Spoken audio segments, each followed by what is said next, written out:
Good afternoon, ladies and gentlemen. We'll call this meeting to order, please.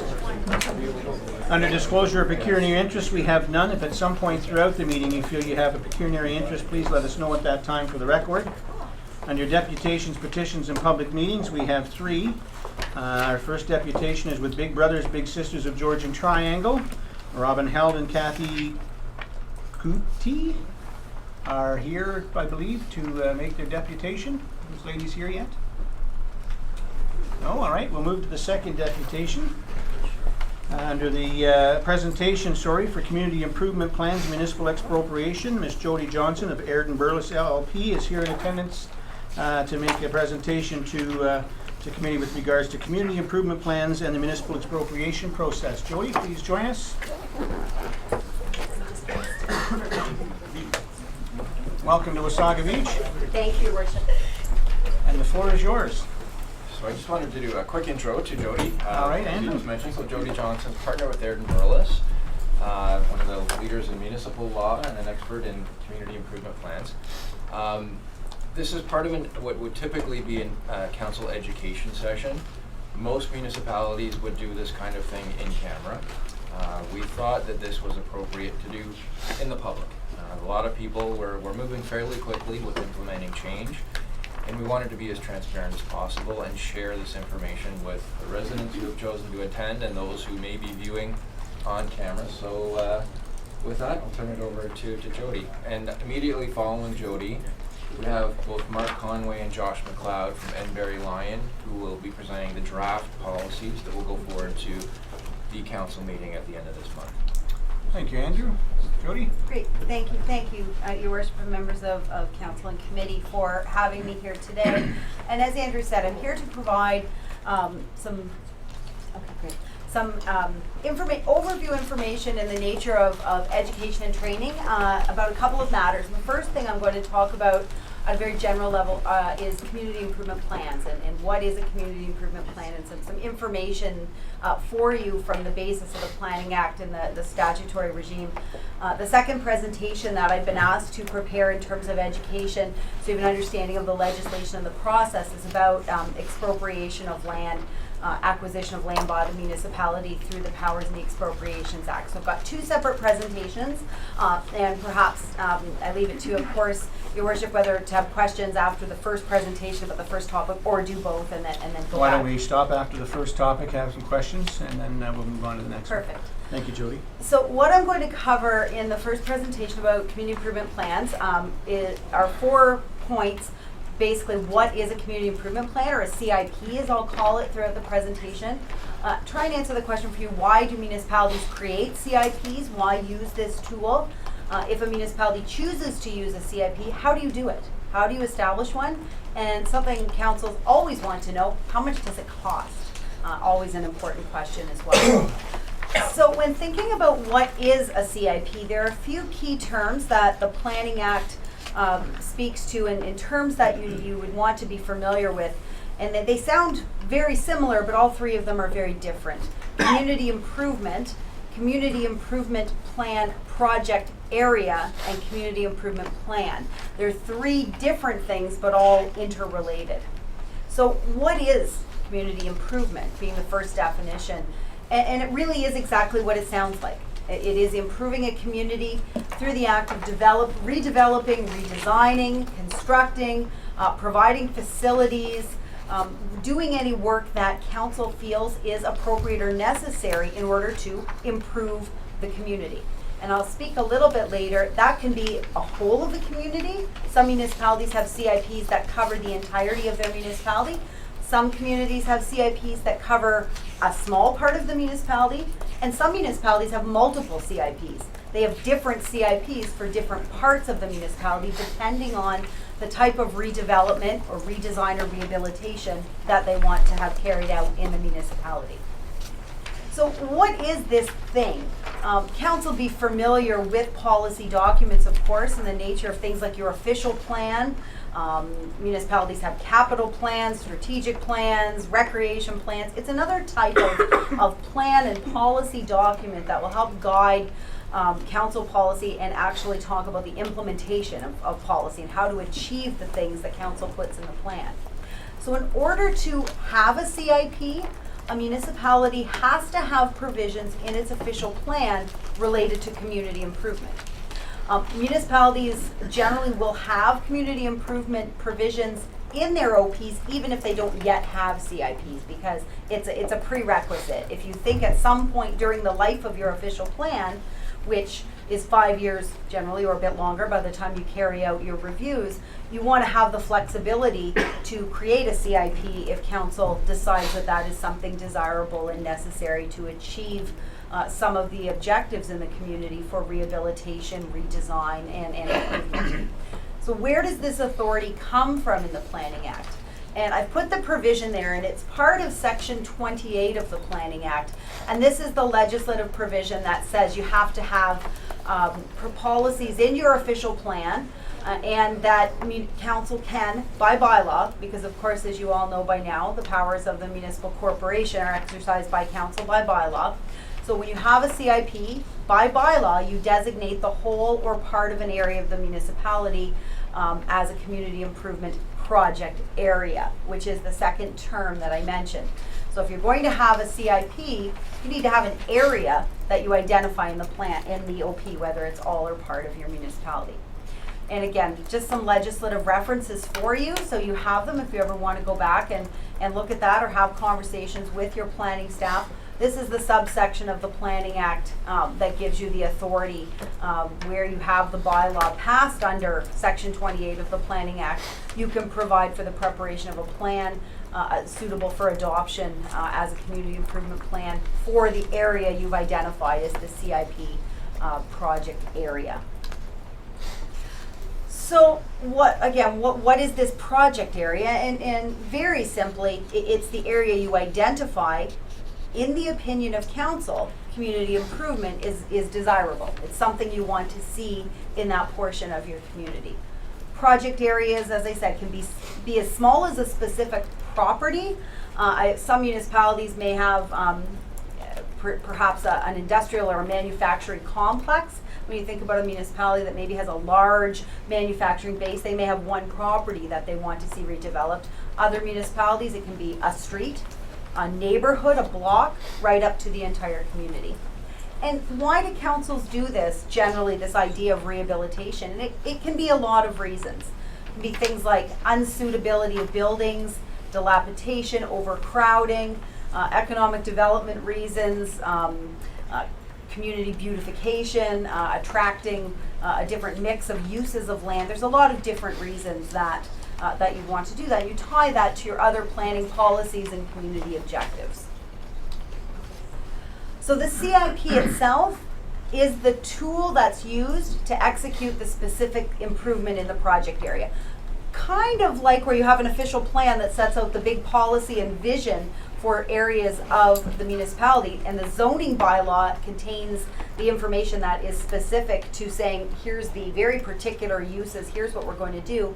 It's kind of the same, a little bit different because CIP contains more and different types of tools than a zoning bylaw, but it's that same idea of big policy implementation piece, and that's how the CIP works in relation to the official plan. And it's generally something that's flexible. It provides for a coordinated approach to deal with land and buildings in order to address a whole host of issues that can be physical, social, economic, environmental. And I'm going to talk about how CIPs help you address some of these things that councils identify as opportunities and challenges, and the reason for putting a CIP in place. So what the CIP does is it gives the municipality through council powers that you otherwise would not have. It gives you the authority to do a whole bunch of things. It allows you to prepare land for community improvement, and whether that is sort of testing, clearing land, working in terms of changing alteration of things located on a property. It permits you to construct and repair buildings. It allows you to sell and lease municipal land. It allows you to provide property tax assistance for environmental remediation, and some municipalities have, whether it's manufacturing, whether it's old gas stations, whether there's industrial activities that took place on a property. And for a multitude of reasons, usually economic, owners sometimes don't either can't sell the properties, you can't change the use of the property because of the cost of environmental remediation. A CIP allows you to use some financial tools to incent that to happen, to give a little bit of financial assistance. And it allows you to provide grants and loans to private sector parties to help achieve the goals in the plan. And how it does that, and there's a lot of information on this little slide, but the basic rule for municipalities is you can't bonus, you can't give financial assistance or incentives to private entities, generally industrial, manufacturing, commercial, for-profit enterprises. That's the basic rule. You can't use municipal resources in that way. And I've put the provisions of the Municipal Act, which is section 106, that we call the anti-bonusing rule. So this type of limitation is set out in that section that says you can't give assistance by giving or lending property of the municipality, including money. You can't guarantee borrowing, you can't lease or sell municipal property at less than fair market value, and you can't give exemptions from levies, fees, and charges. But subsection 3 is the bottom point I have on the slide, that it doesn't apply when you're exercising your authority under a multitude of provisions of the Planning Act, including the community improvement provisions. And section 365.1 of the Municipal Act deals with remediation and tax assistance for the purpose of remediation. So all of those limitations on providing things like loans, like giving exemptions from municipal charges, whether it's building permit charges, whether it's planning, application fee charges, development charges, leasing property at less than market value, you can do all of those things if you have a CIP and if those kind of activities are included and contemplated in your CIP. So without a CIP, really limited what you can do to help incent some of that community development. With a CIP that contains the provisions, the Municipal Act is very explicit, you can do those things. So this slide just again reiterates the kind of things that you can do if they're included in your CIP to assist in helping incent and attract some of that type of community improvement that a municipality identifies in a community improvement plan for a community improvement project area. So how do you do this? If a municipality wants to have a CIP, you have to, by bylaw, designate the chosen areas as the community improvement project area. So you actually identify in words and on a map, this is the part of our municipality that we want to have as our project area. After the project area is designated, the creation of the CIP requires a public meeting. Similar to other public meetings under the Planning Act, notice is given, that there's notice given to the public, people have an opportunity to view the CIP, and that comes before council in the same type of public meeting you have for your official plan, your zoning bylaw, and amendments to those things. So it's the same kind of process that people can come and speak about the draft plan and tell council what they think, and as council you're able to sit and have those discussions as well. At least one public meeting is required, as I mentioned. The CIP and the draft plan has to be made available 20 days in advance of the public meeting so that people can have an opportunity to have a look at it, to review it, to formulate their questions or their comments for council. The other thing that a municipality has to do is consult with the minister, meaning the Minister of Municipal Affairs, in preparing a CIP. The planning, professional planning folks at the ministry have a look at them for a few reasons.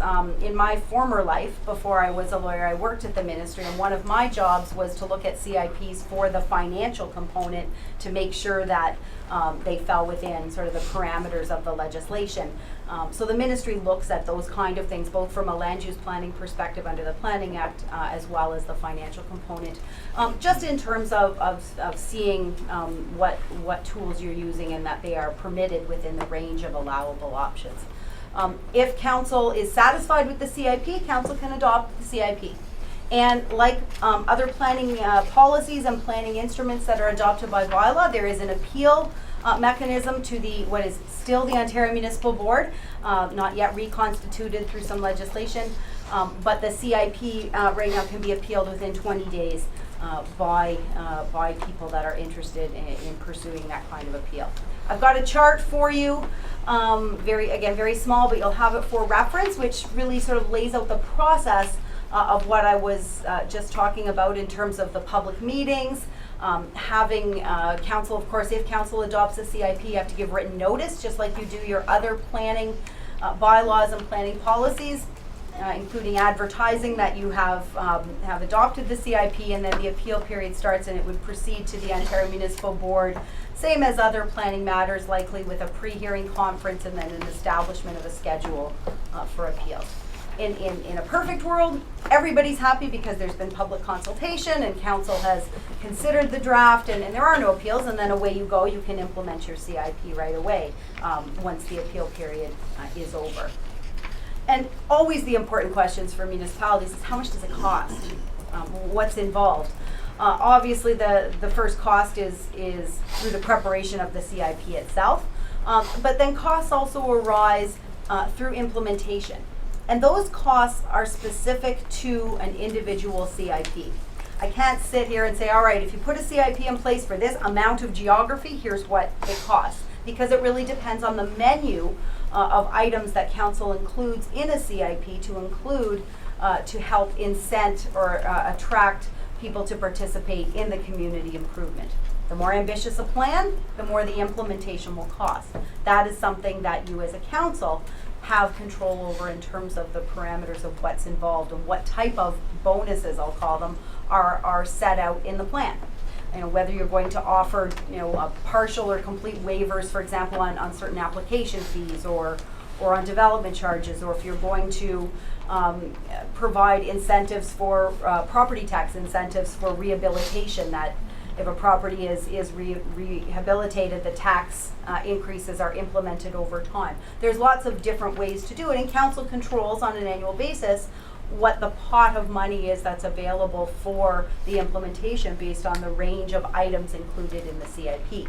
The one rule is the bonuses provided under the CIP can't exceed the maximum set out in the plan. So you have an ultimate control as council and as the body controlling the amount of money that's involved in the implementation. So that is something, and some municipalities have a set amount per year. Other municipalities accept applications and do things on a first come, first served basis. There's a whole range across Ontario of approaches that councils take to setting out the financial element.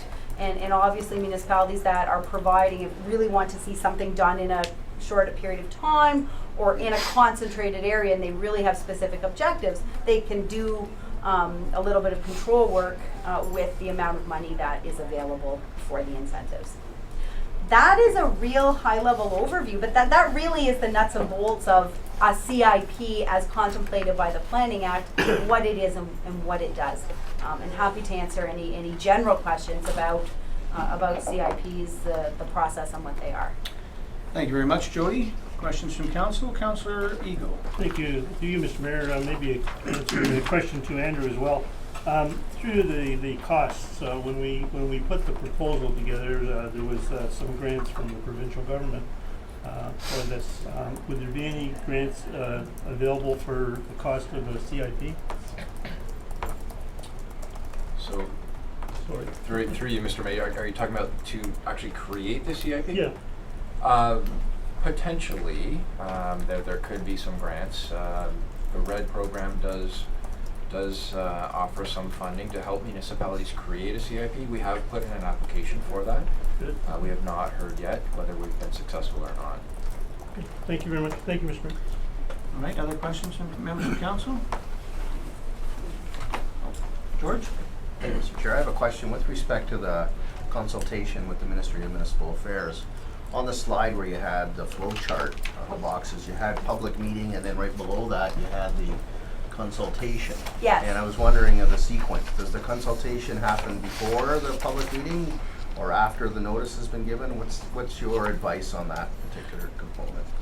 Through you, Mr. Chair, I think they can kind of go in a parallel stream. A lot of municipalities will, like you encourage people to do who come to put in planning applications at your municipality, to start talking to you sooner rather than later and engage in what we call some pre-consultation. I think you start that as soon as you're going down the path, because you want to get in the queue. The policy planners at the province are busy, letting them know it's coming, and then they can line up their resources to be able to have the time to review it. So I think you can do it hand in hand, letting them know, of course, that you're still having the public meeting and there may be changes to the draft. You'll have to send any changes to the ministry if they're made during that process after the public meeting, or as council works through a CIP draft. Councilor Belanger? Yeah, they indicated again in the flow chart 15 days forward record from the time of notice of appeal to before the OMB. So they have a special process, I guess, for CIPs, because you can often wait much longer under a normal appeal. Through you, Mr. Chair, that's the statutory timeline. Once the appeal period ends, then the municipal clerk has so many days to put the package of the appeals together and put the record together and send the checks off to the OMB. And that's just the time set out to do that for this particular process. So to be clear then, Jody, but the process to go through the OMB, if there's an appeal, can be much longer than 15 days. Oh, yes, certainly through you, Mr. Chair. The process once you send the paperwork to the OMB, you don't get anything, frankly, often within 15 days. You might get a notice that your appeal's been received. You may get a notice saying a file's been opened. It can be, depending on the board's caseload, it could be anywhere from a couple of weeks to a couple of months before you get, usually they'll schedule a pre-hearing conference and a first sort of day at the board. It could be some time depending on the board, what the board has going on at that point in time. Councilor? Just the question again, thank you, Mayor. Is a CIP, obviously a CIP and a development plan is very important to the community, so does the OMB look at that differently than any other appeal? Through you, Mr. Mayor, I can't speak for the board, obviously, and the board's administrative management. I don't know if the board has a tiered, what I call a tiered system. I think with the board's caseload, it really does depend what's going on at any time, what their caseload is like, if their members are involved in long hearings or not. I don't know. If I had to guess, I would say I don't know if they have a what I call an expedited track for CIPs. I think every municipality would say every planning instrument before the board is important, and I don't know if they would tier it in that way. Thank you. Thank you. Other questions? All right, seeing none, Jody, you can start with your next presentation, please. Thank you. And this is the Downtown Community Improvement Plan. Sorry, no, this is the portion of expropriation. Thank you, Madam Clerk.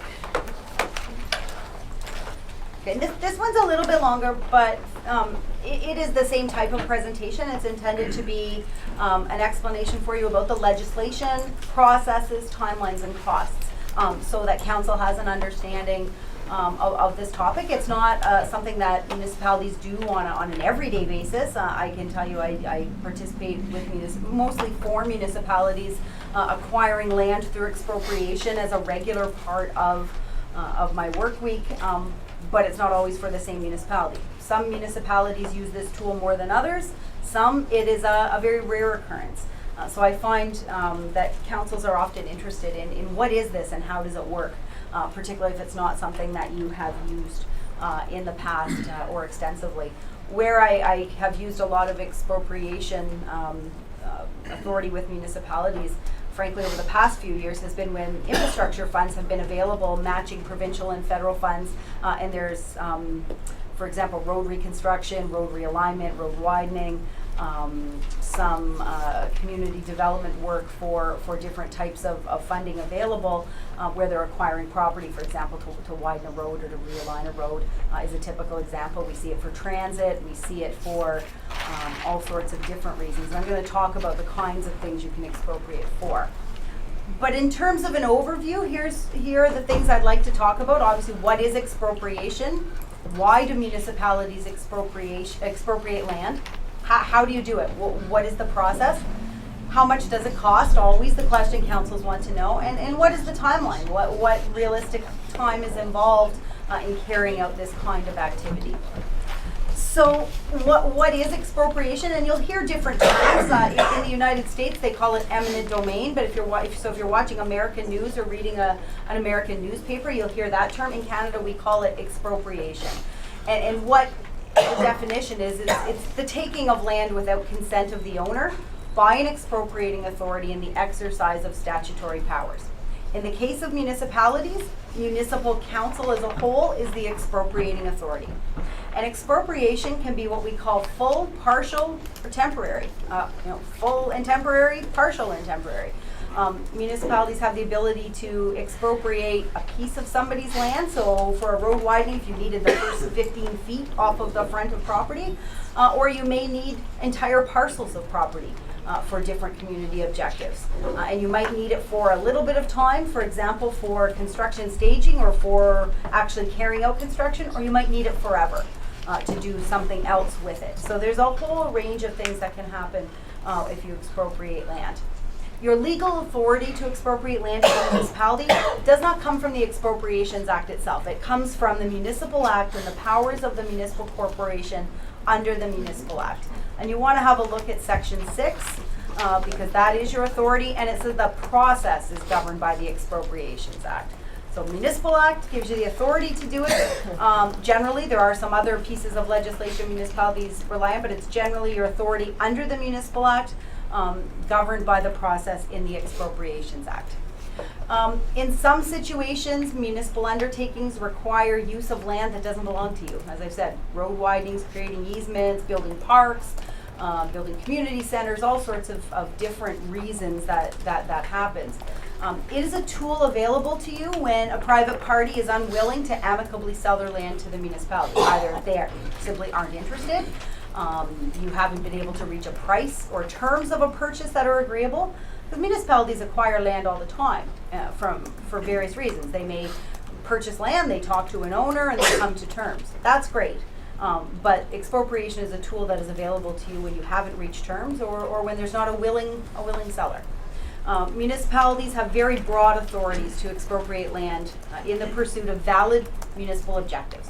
And I use that term and I refer a recent case in the county of Oxford. There's been expropriations challenged over the last number of years. And down in Oxford County, the municipalities have expropriated for a number of purposes, some of which included for the creation of land related to the new automobile manufacturing plants, and then land was acquired and turned over to private interests in order to facilitate some of those objectives. In Toronto, some of the earliest broad municipal authority for expropriation was upheld when the City of Toronto expropriated for the purpose of the creation of the Yonge Dundas Square. And not all of that land ended up ultimately in municipal ownership, but the municipality acquired it to facilitate the kind of redevelopment in that quadrant of Yonge Street that the municipality had in a plan that it wanted to see. So it needs to be tied to a municipal objective, a municipal priority, a municipal policy. So I have another great chart with lots of tiny little boxes, but you've got it on your paper and you'll have it for reference. Kind of looks like that. Lots of things going on, and I'm going to walk through it step by step. But in terms of starting, we're going to start at the very beginning. If a municipality decides it would like to expropriate, you have to make an application. And this is going to sound a little bit like a legal fiction, and you might shake your head a bit. But how it works in the case of a municipal council, the municipal council, as I indicated to you, is the expropriating authority. So the first step is for the municipality to apply to the approval authority or the expropriating authority for approval. So in this case, the municipal corporation is applying to the municipal council as the expropriating authority. It sounds very strange, and you're thinking, what kind of legal wrangling is that? In some cases, the expropriating authority and the applicant are the same. For example, if a utility wants to expropriate, the approval authority, the expropriating authority might be the Ontario Energy Board. So they actually are two different bodies in some instances. But in the case of municipalities, you as a municipal corporation have authority to expropriate, but the Act also says municipal corporation as an expropriating approval authority, it's council that exercises that. So you're actually making an application to council and the application is approved by a resolution of council. So there would actually be a report, a written report that would come to council for consideration that you would consider, and if you approve it through a resolution of council. So that application is made. Council makes a decision to acquire land, make an application, comes to council, council gives approval through a resolution. So when an application is made, there's a couple of things that you're required to do set out in the Expropriation Act. You have to serve a notice of application on every registered owner of land to be expropriated. So you will have had to identify the property that you want to acquire. You've had to engage a surveyor. You'll need to know exactly the legal description parameters of the land that you are applying to expropriate. And a registered owner is identified in the Act. Owner is identified as someone who has a registered interest on title. So it could be the owner proper, it could be somebody who's entered into a lease for that property and their lease is registered on title. It could be someone who has an easement over a part of the property and the easement is registered on title. So you have to do a search and find out who the registered owners are, and you send them notice by registered mail. The Expropriations Act is old. It hasn't been updated in Ontario. We've seen a flurry of legislative change with the Municipal Act and the Planning Act and the Elections Act. Nobody's touched the Expropriations Act in a long, long time. So you have to serve by registered mail. You can't email it, you can't courier it, you can't handle it. You actually have to send registered mail. The post office hates it when we show up with 50 applications. But that's how you have to do it. You also, at the same time, have to publish a notice that the application was made. You have to publish it in a newspaper having general circulation in the area, and you have to publish it once a week for 3 consecutive weeks. You cannot miss a step. It's very much driven by the legislation. If you publish for 2 weeks, miss a week, and then do a week, you have to start again. It has to be 3 consecutive weeks. Clerks love expropriation because it's follow the rules, very easy. But it really is regimented in terms of how you do it. You just have to make sure you're very careful with the steps because you don't want to have to start again. Kind of like a tax sale, kind of like an election, all of the things are set out in requirements. So once you've done that, you've approved your application, you give the notice, you do the publication in the newspaper, then what? Then somebody who gets one of these notices or somebody who sees it in the paper can say, you know what, I don't really think that the municipality needs my land, or they don't need this land. So they can make a request for something that's called an inquiry that we call a hearing of necessity. They actually make an application within 30 days of receiving the notice from the municipality. They can make a request for something called a hearing of necessity. And if there's a hearing of necessity request comes in, it gets sent off to the province, and the province, through the Attorney General, appoints what's called a Chief Inquiry Officer. And the Chief Inquiry Officer actually holds an inquiry. It's like a little bit of a hearing. You go, you can bring evidence, and you meet before the inquiry officer, and here's the question. When you have a hearing of necessity, the question is the taking of land fair, sound, and reasonably necessary to achieve council's objectives? That's the question. It is not about compensation. It is not about the terms of the acquisition. It is just about the question of, is it fair, sound, and reasonably necessary? Does the municipality need my property? That's really the question. They hold these inquiries fairly quickly. There's an excellent inquiry officer that the province has been using, and he holds the hearings within a very short period of time. From the perspective of a municipality, you come to the hearing of necessity, whether it's with legal counsel, and then you want to bring evidence to show why the municipality needs the land. So it would be, for example, you would bring, if it was a road widening, I may come to a hearing of necessity and bring the Director of Public Works or bring the engineering consultant and say, here's our environmental assessment, here's the plans, here is showing what the policy instrument that's adopted, and council said this needs to be done. And so the inquiry officer looks at that. But then it's interesting, the inquiry officer prepares a report that gets sent to council. It is non-binding. It is a recommendation report. So you have to go through the hearing of necessity, and council at the end of the day has a report that it can accept or not. I don't write the legislation. They didn't make me the minister of anything yet. So, but that's what it is. They write a report that comes back that you will receive at a public meeting, and you say, that's nice, or that's fine, we accept that. We maybe make some changes. But that's the purpose of the inquiry report. When you receive the inquiry report, You have to consider it and render a decision to approve or disapprove the expropriation within 90 days of the receipt of the report. You have to give written reasons for a decision, which generally is in the form of a resolution with a whereas and a whereas and the heart of your resolution to approve or disapprove. If there is no request for a hearing of necessity or a request is made and then it's withdrawn, you can approve the expropriation application immediately, right away. So you don't have to wait 90 days or anything like that. So we've kind of gone along in our chart. We've had the application, we've given the notice, we've had a hearing of necessity or not. Now what do?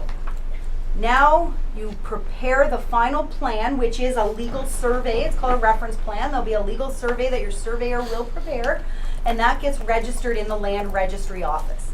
That registration has to occur within 3 months of council giving approval to the expropriation application.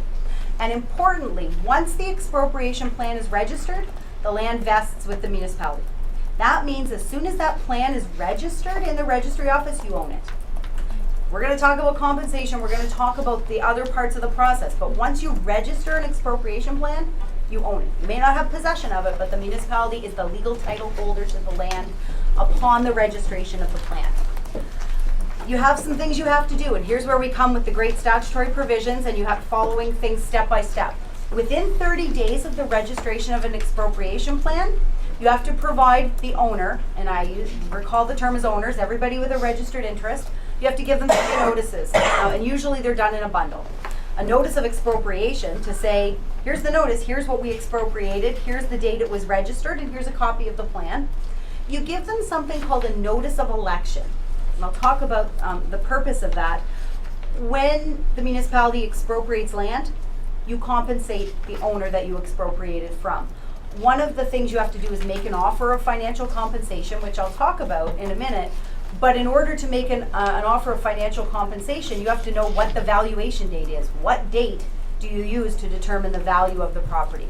And an owner can elect, if there's a hearing of necessity, the date of the inquiry, or they can use the registration of the plan, or the date the notice of expropriation was given. In some markets, those dates make a real difference in terms of value, depending what's going on in the market.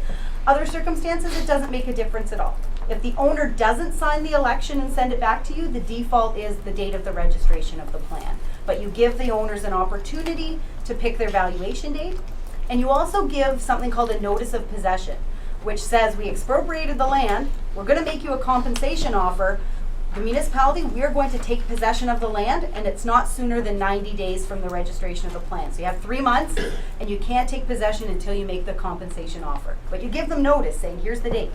Here's when this is going to happen. So you're still in possession of your land, even though the municipality owns it.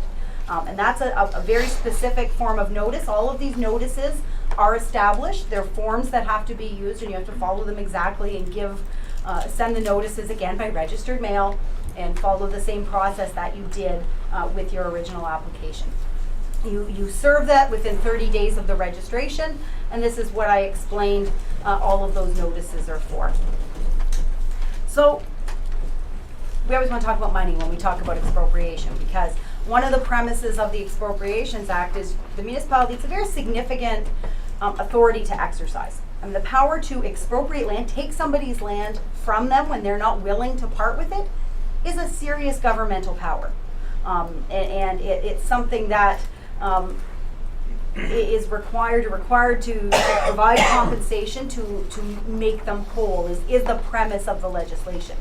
The owner of the land is to be compensated for the market value of the land. And market value is defined as the amount that the land might be expected to realize if sold in the open market by a willing seller to a willing buyer. And you have to provide and prepare an independent appraisal. The appraisal reports, as I said, are prepared by a registered appraiser, and they will contain things like comparables to be able to demonstrate why the market value is what it is. And that appraisal has to accompany an offer of compensation that's made within the 90 days after the expropriation. It has to be made within 3 months of the registration of the plan, and if you don't give the offer of compensation, interest is paid at 6%, statutory 6%, and that appraisal must accompany that offer of compensation. And the offers have to be made to all registered owners of the property. And one of the things the appraiser will do, likely if there are multiple owners, for example, mortgagees, tenants, people with registered interests and easements, the appraiser will often set out in the appraisal report what the value of each owner's interest is and make the offer of compensation, and that is sent to the owners. The owners have a choice at that point. And they actually are called Offer A and Offer B. The legislation's pretty clear on that. Under Offer A, an amount is made, an offer for an amount is made, and the owner can say, I'm going to accept that and we're done. I'm going to sign a release, I'm going to take that money, and we're finished. Thank you. You have your land, I have my money, our relationship is done. The other thing, and the most common approach, is owners will often accept what's called Offer B. And in Offer B, the owner will say, I'm going to take the amount you've offered me, but I'm going to sign a paper that says, I have a right to seek additional compensation. I'm taking your money now without prejudice to my right to come and seek more money. And there are certain timelines for certain types of compensation. There are different types of compensation that are set out under the Act, whether it's market value, whether it's what we call injurious affection, which is economic harm to the remainder of the property if you only take part of it. There's provisions for things like business loss and disturbance in certain circumstances, depending what the nature and extent of the expropriation is. And frankly, most owners take Offer B because it gives them time to figure out what their losses are over time, or to get their own appraisers to do that kind of work. So here's the kind of additional compensation that owners can seek if they accept Offer B. Oh, the other thing that's important to know, there's no statutory time limit for the owners to accept your offer A or B. Many owners will send it back right away. Some may wait 6 months. There's no statutory requirement on the owner to say send it back now. So you do wait a little bit in some instances, but if they accept Offer B, here's the types of compensation. So they may say, I want additional market value. For example, the market value you gave me, the appraised value was too low. I'm going to go and get my own appraiser and give you my appraisal report, and then we'll figure out what the compensation is. Disturbance damages, which are things like business loss, storage cost, relocation, moving cost. For example, if I've had instances where businesses have had to move their signs or their fencing, or they've had to reline their parking lots, those kind of costs fall in here. And injurious affection. So that's what I said is where there's a partial taking, it's the harm to the remaining part of the land. They can take a long time. Sometimes it happens fast, sometimes it takes a long time. It may not be in the same budget year, it may not be in the same term of council. I worked with one municipality, it took them they expropriated a significant portion of an urban area with many tenants in the buildings, but it took 3 terms of council to have the last compensation claim figured out. So I just want council to understand that in this process it can take a long time. So there's different ways in which compensation can be settled, simply by agreement between the municipality and the owners. There's one thing that can happen. If a municipality talks to an owner and says, we want to acquire your property, we're going to make the application to expropriate, or we've made the application, an owner can say, I'm happy to give you my land, I'm going to transfer title to you, but I want to preserve my right to deal with compensation. They can actually enter into an agreement with you where you get the land right away and don't have to go through all those statutory notices, but you agree to the terms by which they seek their compensation, which usually you follow the process in the Expropriation Act. So it saves you a little bit of time and money up front. There's something called the Board of Negotiation. If an owner is claiming additional compensation, it doesn't go straight to the Ontario Municipal Board. The Expropriation Act says unless both owners agree, you have to go to something called the Board of Negotiation, which is essentially a mediation. There is a board in Ontario. It's under the same umbrella as the Assessment Review Board and the Ontario Municipal Board. And there are members of the board, usually with appraisal backgrounds, finance backgrounds, real estate backgrounds. and they will meet, and they essentially mediate between the owner and the expropriating authority, and people bring their experts and their appraisers, and it's an informal process. It's not binding, but a lot of expropriation claims are resolved at that stage. More often than not, on balance, that's where settlements occur.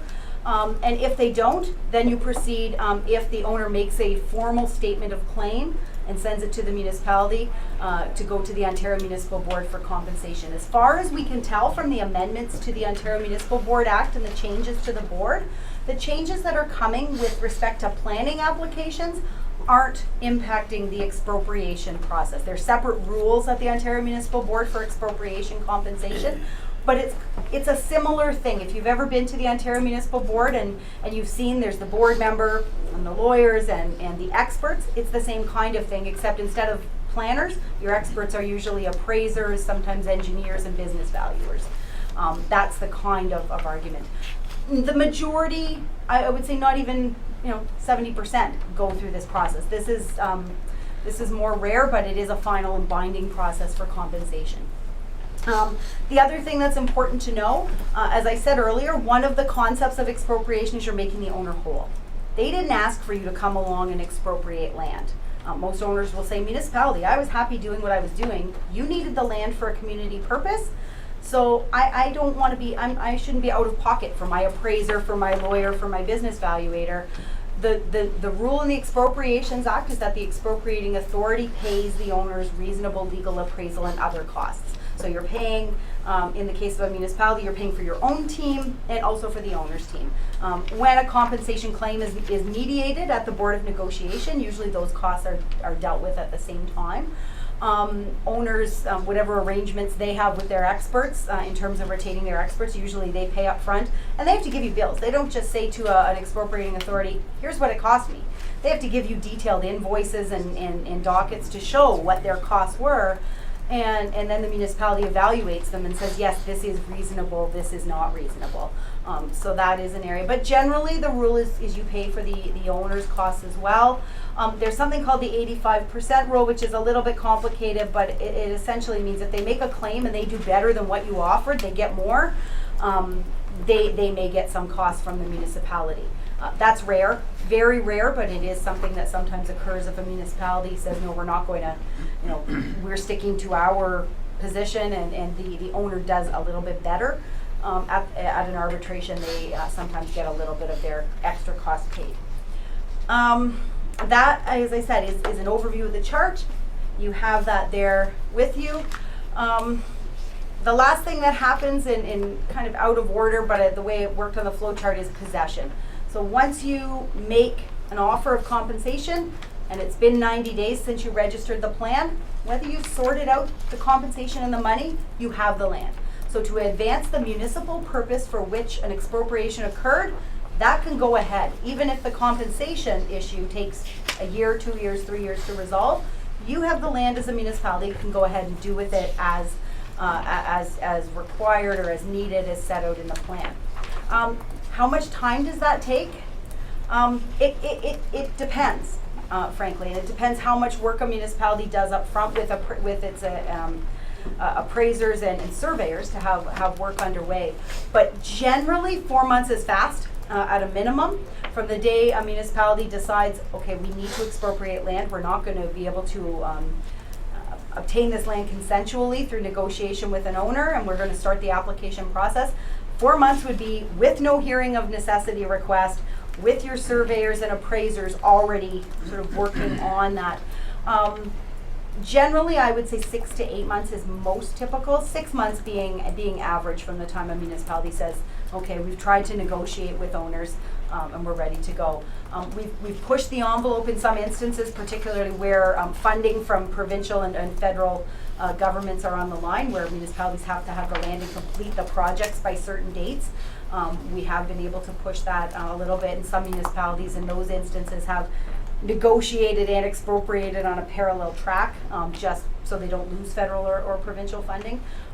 And we've done it in 4 months. It's tough, but it can be done. More typical, as I said, is 6 months, maybe a little bit more. So again, just for you to take with you and have in your material, I set the timeline out. But that is really a very quick overview of the process and of the statutory regime involved in acquiring land when a municipality needs and desires to do so for a community objective. Thank you, Jody. Questions from council for Jody? Must have been a very clear and concise Or just that muddled. George? It's a lot, I know. George, just a question, if I may, with respect to the negotiation process with the landowner ahead of time. So you can't just plop down an offer and he comes back and says, or she comes back and says no, and it's okay, the negotiations are done, we're going to expropriate. What's the general rule of thumb with respect to that negotiation process up front with the owner? Through your worship, there isn't one straight answer to that question. I know that sounds a little lawyerly that I'm going to say it depends, but my favorite lawyer answer is it depends. It really does depend on the circumstances, depends on the property in question, on the relationship with the owner. Most expropriating authorities will take advanced steps to have some what I would call good faith discussions. Sometimes that's not possible. Sometimes a project comes along where a municipality absolutely needs a piece of land and it's just, here's our offer, if you don't accept it, we move on. It really does depend on the circumstances, but a lot of public projects have some notice, so there is an opportunity for discussions, and the form in which those negotiations take place are many. Some municipalities do it through municipal staff of varying kinds. Different sizes of municipalities have different staff people. I know in one city that I do a lot of work with, they actually have a property agent on staff, a land agent on staff. Other municipalities use real estate agents and brokers for negotiations. Some use different private property negotiators. It really depends on how a municipality is carrying out its activities. So to say, is there a typical way? Usually it does involve some negotiation, but there are instances where circumstances are such that, if we don't, complete the project by X date, we lose, $500,000 of federal funding. Sometimes that has called for a little more aggressive acquisition. But it really depends on your community. Councillor Belanger? Thank you, Your Worship. Just a question. I'm assuming that sometimes during expropriation, the municipality may be expropriating, but it may be turned over to a developer. So in actual fact, the developer is probably part of the negotiations. Do they ever negotiate directly with the landowner, or is that always done through the municipality? Through your worship, again, it does depend. There are requirements in the Expropriations Act for if a municipality acquires land through expropriation, there are particular rules for how it disposes of the land, both under the Expropriations Act and under the municipality's property disposition bylaw. But there are many instances across Ontario and across the country and in the states of municipalities acquiring land for the purpose of having somebody else develop them. And that the case that I cited in the slides, I can send a copy through Andrew, and it can be available for distribution if anyone would like to read it. That was a case where a municipality expropriated ultimately for a private developer to implement a project that the municipality identified as a community project. So there just are particular rules to follow. You may want to have some discussions if a developer is saying, look, this is an arrangement we have through whatever vehicle that may be, that there's a partnership or there's a public-private partnership or a municipal capital facility or some other type of development, but you do have to pay attention to the rules, both in the Expropriations Act and in your property disposition bylaw for dealing with that. And there are some times where you have to be careful, because if it's not done properly, there's rules for offering property back to an original owner, and you have to make sure you follow the process and the rules. Thank you. Other questions? I think it's extremely important to point out for the public here today that expropriation is and should always be an absolute last resort, and that it is not the first step or the second step or maybe even the third step, and that the intent of this meeting is not for that, but it's to just have an understanding of how the system works. So, Jody, thank you very much for your time. So, thank you, Your Worship. We'll see you again. Thank you. We're now going to go backwards in the agenda, back up to item 3A, which is Big Brothers and Big Sisters, Robin and Kathy. Clerk will just grab them from the hallway.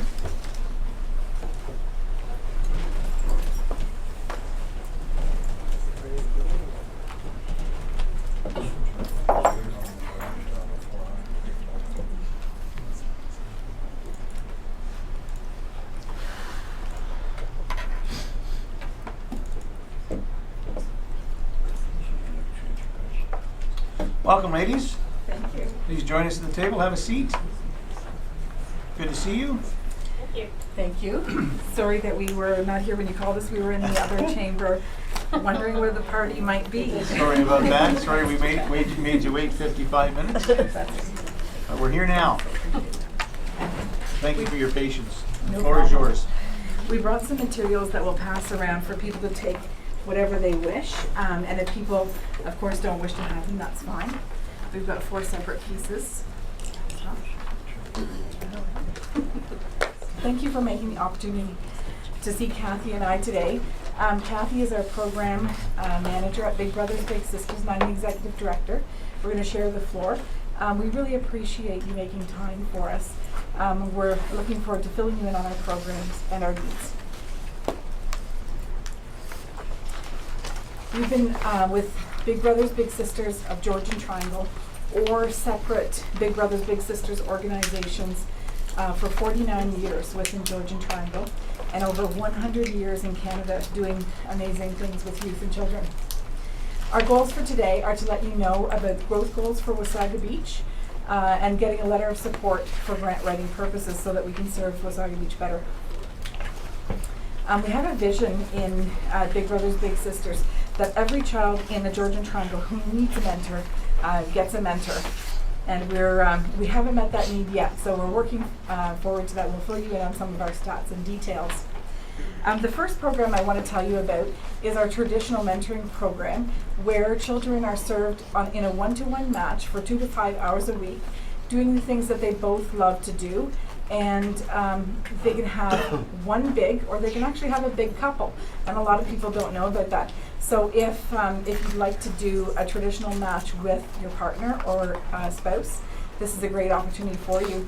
And there's usually only one little, but there's an exception to that as well. One of our big couples has 2 littles that are sisters. In Wasaga Beach, we have 5 traditional matches, and we actually have our very first First Nation match in Wasaga Beach, and that's quite new.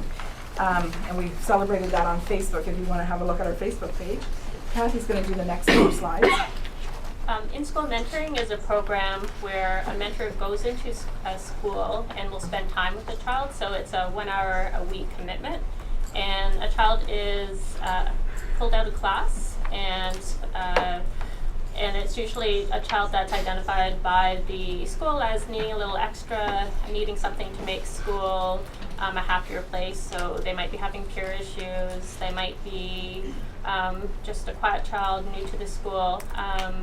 So usually we have a kit of games and different things that the bigs and littles do together, and an in-school mentor can follow a child from year to year. So we have a mentor who has, followed his mentee for about five years, and we have one mentor who their little changed schools 3 times in 1 year, and he actually followed that child school to school, so he would be a friendly face for that child. In Wasaga Beach, we have 11 children right now being served by the in-school mentors. We're running a program called Go Girls, and the program is a group mentoring program for girls, and it's about healthy minds, healthy bodies, and it's about empowering girls, teaching and encouraging girls to work together, challenging media stereotypes of girls, and healthy eating, healthy living. At the moment, this year we've ran the program at Birchview and at Worsley as well, and we've served over 90 girls this year in that program so far. Our next program is Game On. This is a program we're not running right now in Wasaga Beach, so it's a similar program to the Go Girls. And again, it's a group mentoring program for boys. This is something we are looking at running in the future, and we're not doing it in Collingwood or in Wasaga Beach right now. It's a national program, but it's something that we're picking up and that we would like to do in schools as well. And for that program, we're looking for male mentors. We're running after-school programs, so we do group mentoring after school.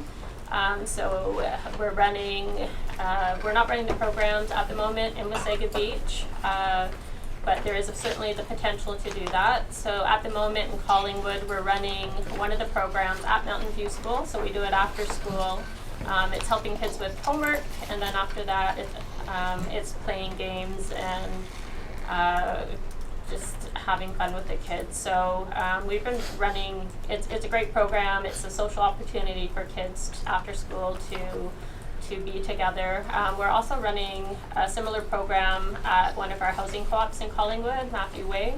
And again, it's healthy snacks, and it's a chance for kids living in the co-op to come together, to be supervised, and to have fun and get together. And one of the comments from the police and from the housing is that the rates of they've noticed a drop actually in crime at the co-op from that, and they feel that that program and having people there is contributing to a healthier community. We also have Big Bunch activities, and they're very much like field trips and special activities for our matched bigs and littles and our waiting littles. And it's where they get a chance to do things together and have some fun. It helps them connect with other bigs and littles, and it helps us get a chance to get to know our littles, so that when their big walks in the door, we know that's the perfect person for little Johnny, because they both love this, this, and this. And our Big Bunch activities have up to a 1-to-4 ratio, but again, sometimes it's 1-to-1 ratio. So if it's something like rock climbing, it's something we would go 1-to-1 ratio. If it's something like laser tag here in Wasaga Beach last night, it's up to a 1-to-4 ratio. We also have Kids and Cops. So the Huronia OPP is very supportive of our Big Bunch activities. So here in Wasaga Beach, they did the gingerbread houses, and they do several activities a year with our littles. So our littles get a chance to have their first experience with police to be a positive experience. We've been running that program for about 11 years as well. So we've had, so it's been a great program, and we run it 4 or 5 times a year. So quite often we get the police inspectors will actually come out with us, and the staff sergeants, and we have a group of regulars. So our last event was about a month ago, and we went to Smith Brothers Baseball, and that interaction is great. So it's about respecting the police. They come out of uniform, but any times we have kids in our program where there have been issues where police have visited the home or they haven't had a positive interaction, we're trying to promote that respect, and that interaction is fantastic for the kids. In Wasaga Beach, we have 8 waiting littles that have been referred to us, and we're hoping to match up as soon as we can. And that's out of the about 20 that we have. We have between 20 and 30 waiting littles at any given time throughout Georgian Triangle. So about 40% of them at this point in time from Wasaga Beach. We have Boys Club as well. So with our Boys Club, it originally started off as us working on Game On a little bit, but it's a sports and activity program at 2 different schools, one in Meaford and one in Collingwood. And it's a group programming, so 1-to-4 ratio. Bigs and littles get to go to take part in sports, or unmatched littles, our waiting littles, get to go and play. So our local numbers, other programs we have are things like snowboarding, skateboarding, healthy routes. And we have a program that we just started. It's called Summer Sports Jam. Those programs are open to Wasaga Beach kids as well, but it's just that they need to get there. So we're running that program every Tuesday. We also, with Healthy Roots, we're teaching simple cooking. We're growing a veggie garden. The kids come in and they take care of the garden. They get a healthy snack and they have a social opportunity to hang out. Good. And we're also responding to needs in the community. When a school or a family or municipality calls us, we try to write grants to address the needs that are brought to us within that community. So we're looking for the right mentor and program for each of the children that get referred to us, with our most important goal of keeping our children safe. Our local numbers are 348 littles being served, or children being served within Georgian Triangle last year. That was up considerably from the year before. We have over 300 volunteers supporting this program, most of them serving our children, but a few of them in event planning roles, so that we help bring in more money to serve more children as well. We have 2 full-time staff and 6 part-time staff. Here's some more local statistics. 25% of the children of the age group that we serve in all of Georgian Triangle are in Wasaga Beach. So what that means to me is we should be serving 25% of our children within Wasaga Beach, and we are not. We're serving somewhere between 8 and 17% of our children in Wasaga Beach, and what we want to do is bring that up.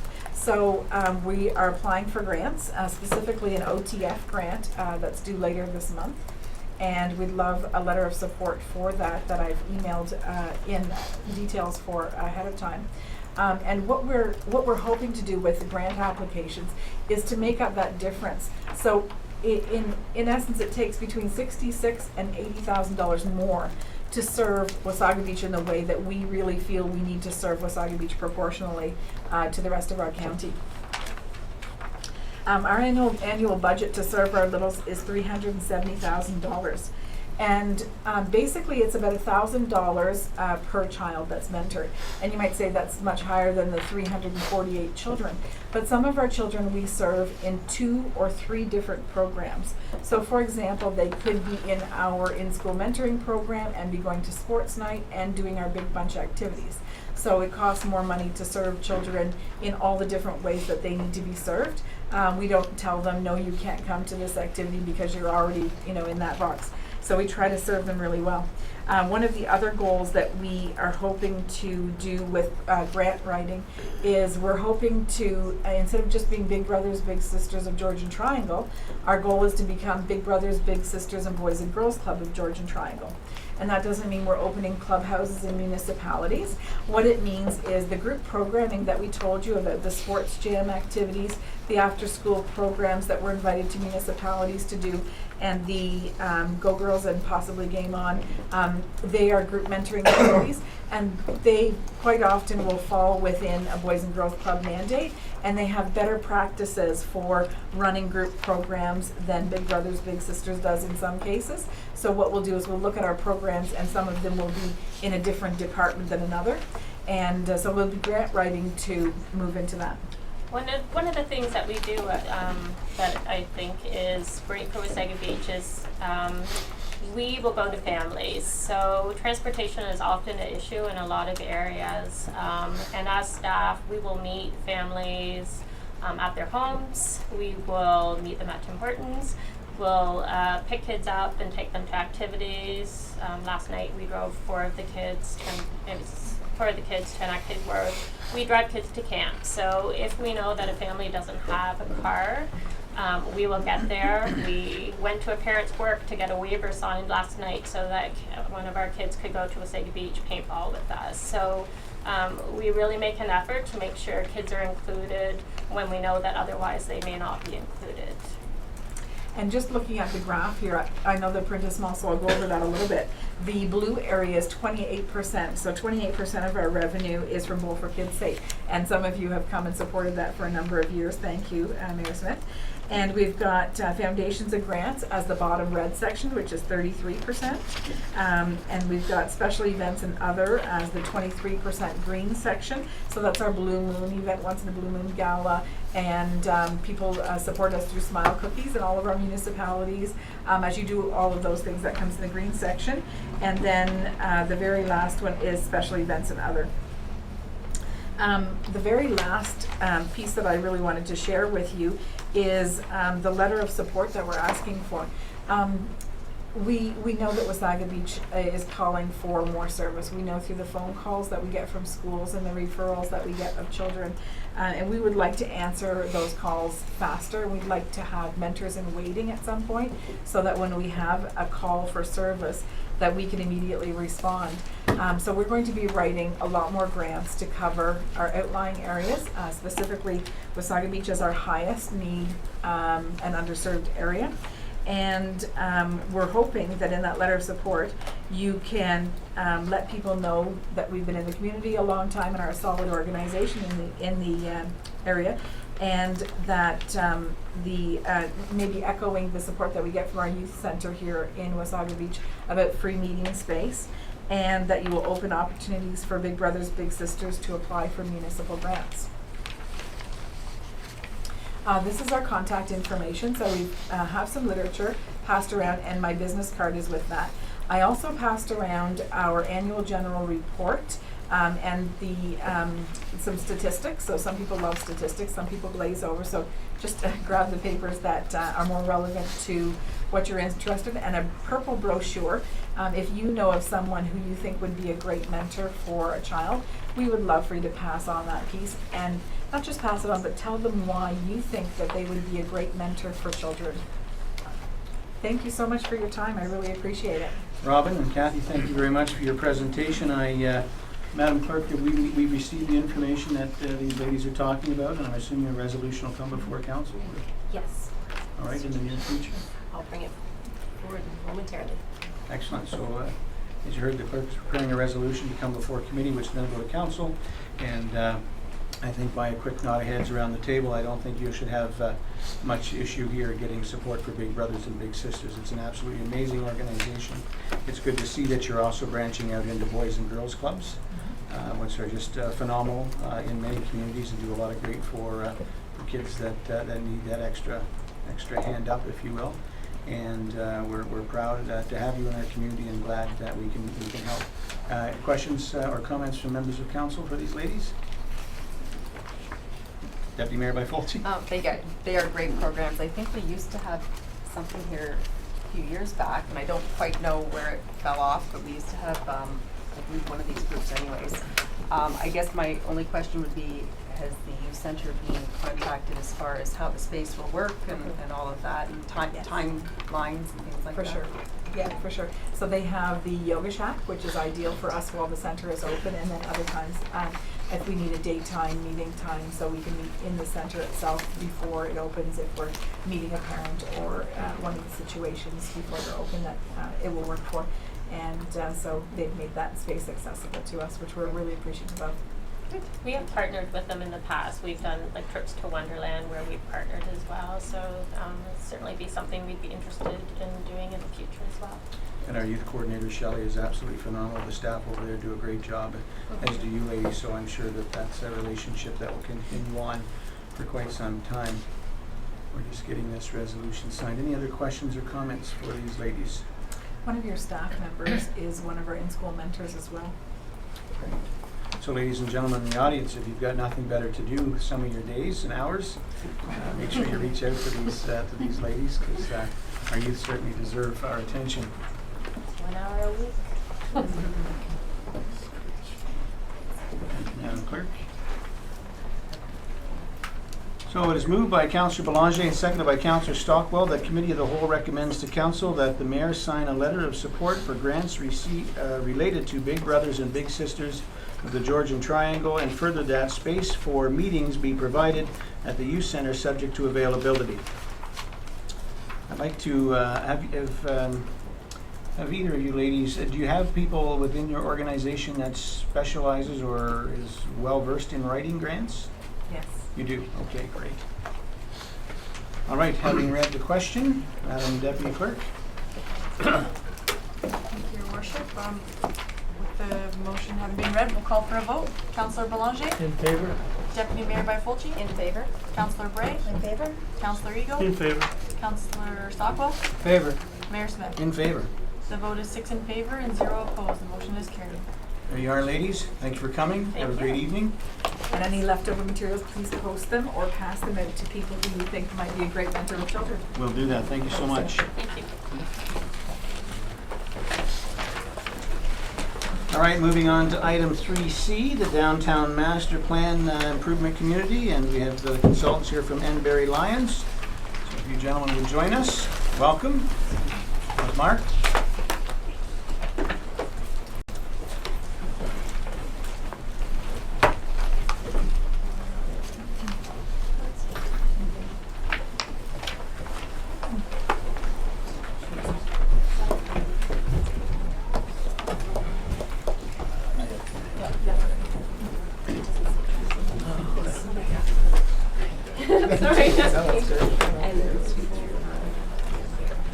Thank you, Your Worship. It's great to be here again. Good to have you back, Mark. Tonight we're going to present to you the draft community improvement plan that really, it's wonderful to have Jody here actually because she gives us a very nice backdrop into the structure of what a community improvement plan is. So what I'm going to do tonight is deliver some the draft policies, which are out now for public review. There'll be a statutory public meeting next Monday night. So this is a Tuesday night. Tuesday. So this is a preview, and there'll be a very similar presentation next week as well. So we're anxious to hear comments from council and from the community as well.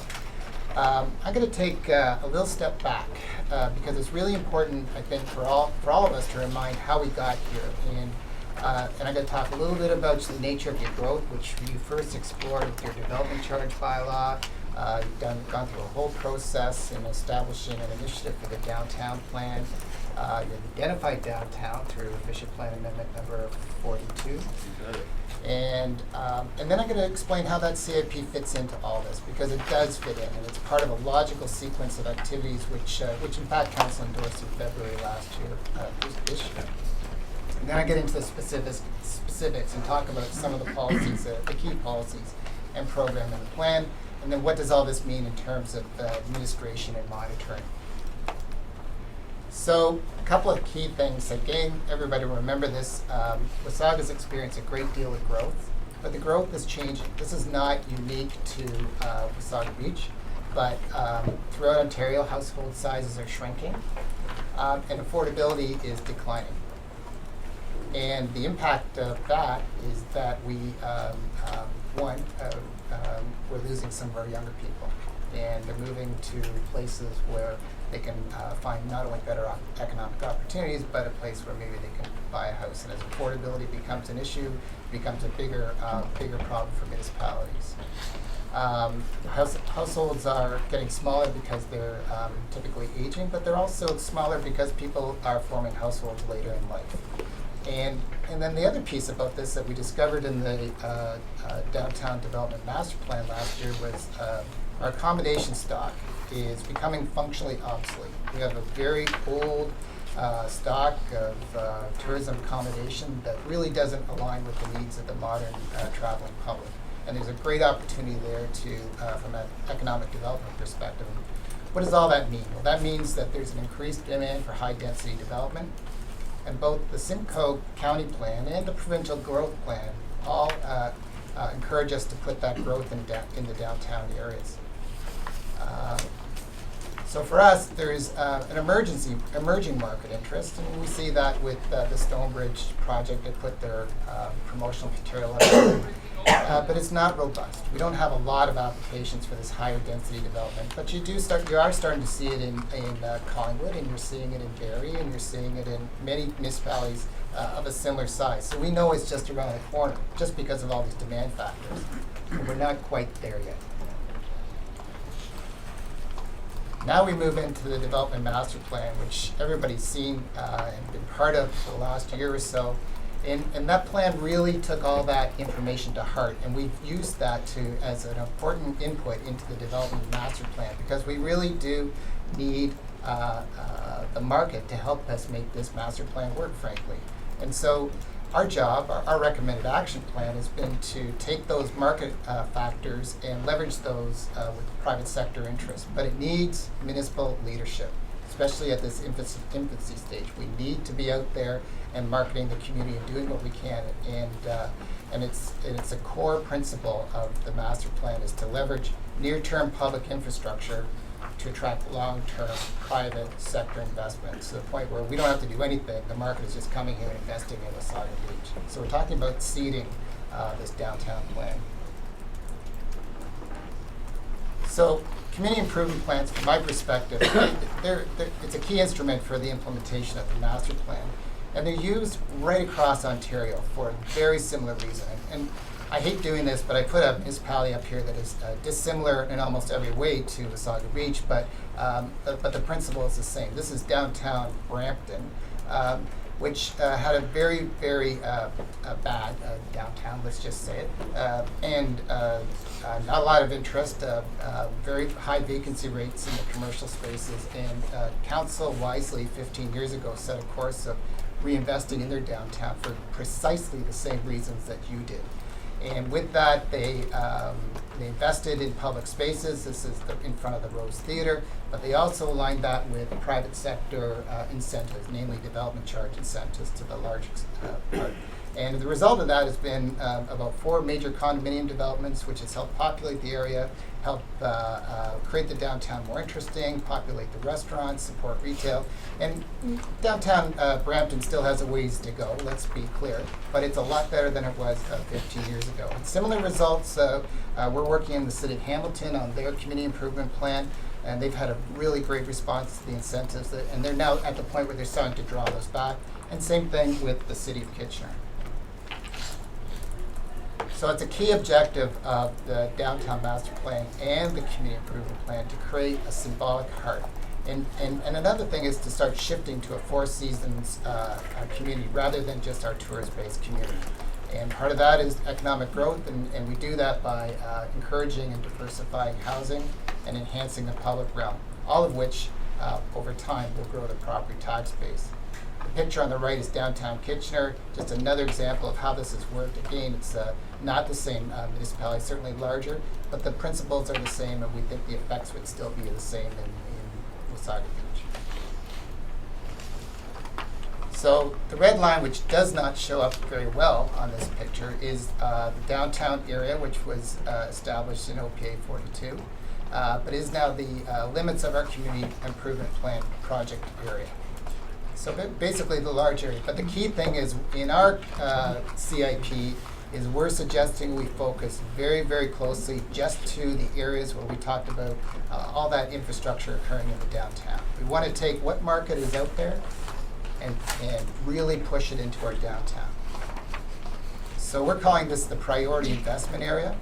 And this roughly aligns with the areas where we talked about the 2 public parks. One's in the downtown that will be in the lower part of Main Street, and the other one we've called Festival Square, which would be on the beach one. Within that blue area, there's 6 broad areas of policy and programs. The first one, as Jody talked about, is to give you permission, if you will, to acquire and dispose of land consistent with the downtown plan. So this gives you a framework for doing that. It just doesn't come out of the blue. It'll help you in making those decisions, and whether or not that's an expropriation or just a willing buyer, willing seller situation. The CIP helps frame that discussion with the community, and it gives advance warning, I suppose.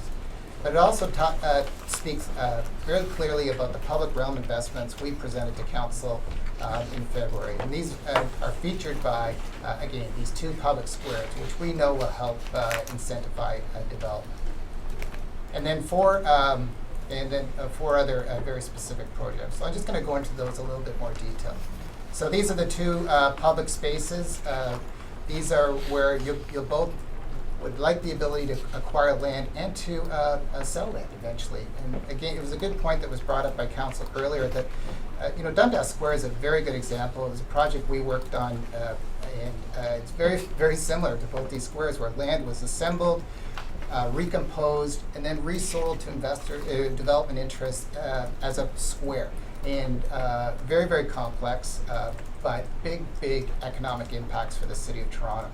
And we can show you studies where land values appreciate when new public infrastructure like parks and squares face that real estate. Something in the order of 5 to 20% relative to comparable land, nearby comparable land that doesn't have that public face. And the reason is simple. People like to look out and be part of active, animated public space.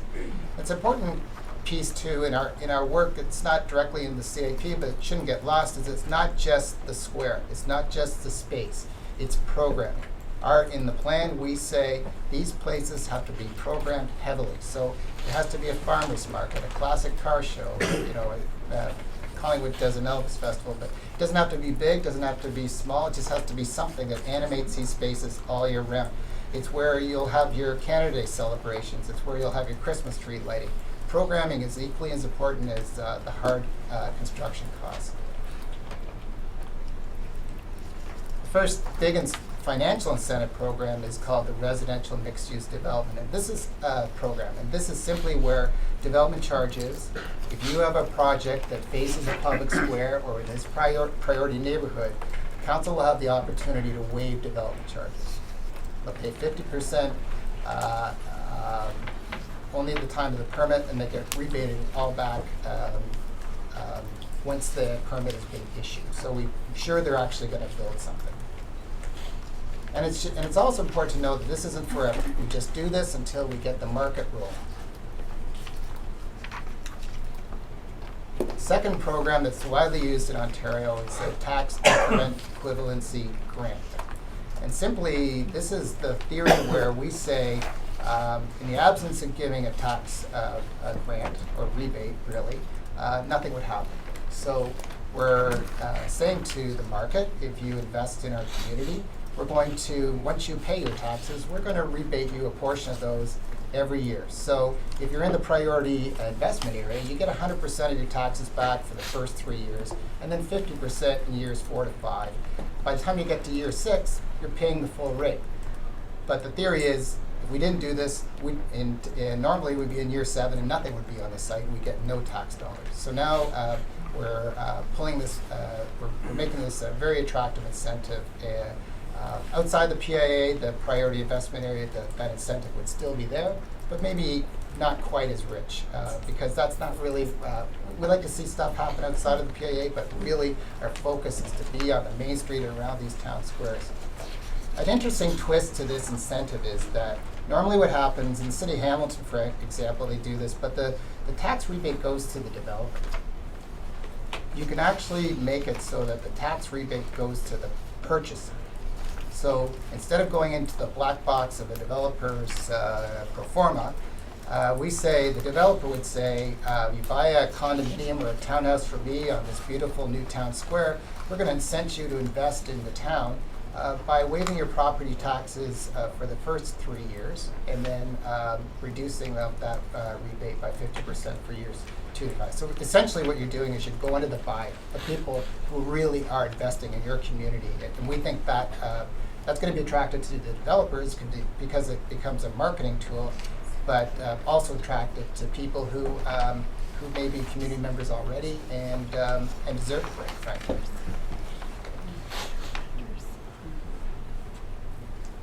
More simply, we're proposing that if, again, you have a project and you're facing on the town square and you're investing in our community, that you get, you don't have to pay for your application fees. There's no parkland dedication and development permit fees. Now, you're expected to pay these fees at the required time, but they're reimbursed once the building is under construction.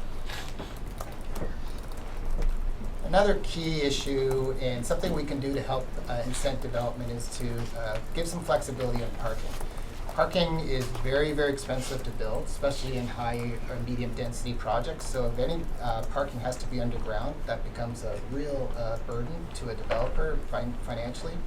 And if there's no need for 2 spaces per unit, or the developer can make that choice. And we're saying, let's give them the flexibility and let the market decide how many spaces are required, and let the developer benefit from that.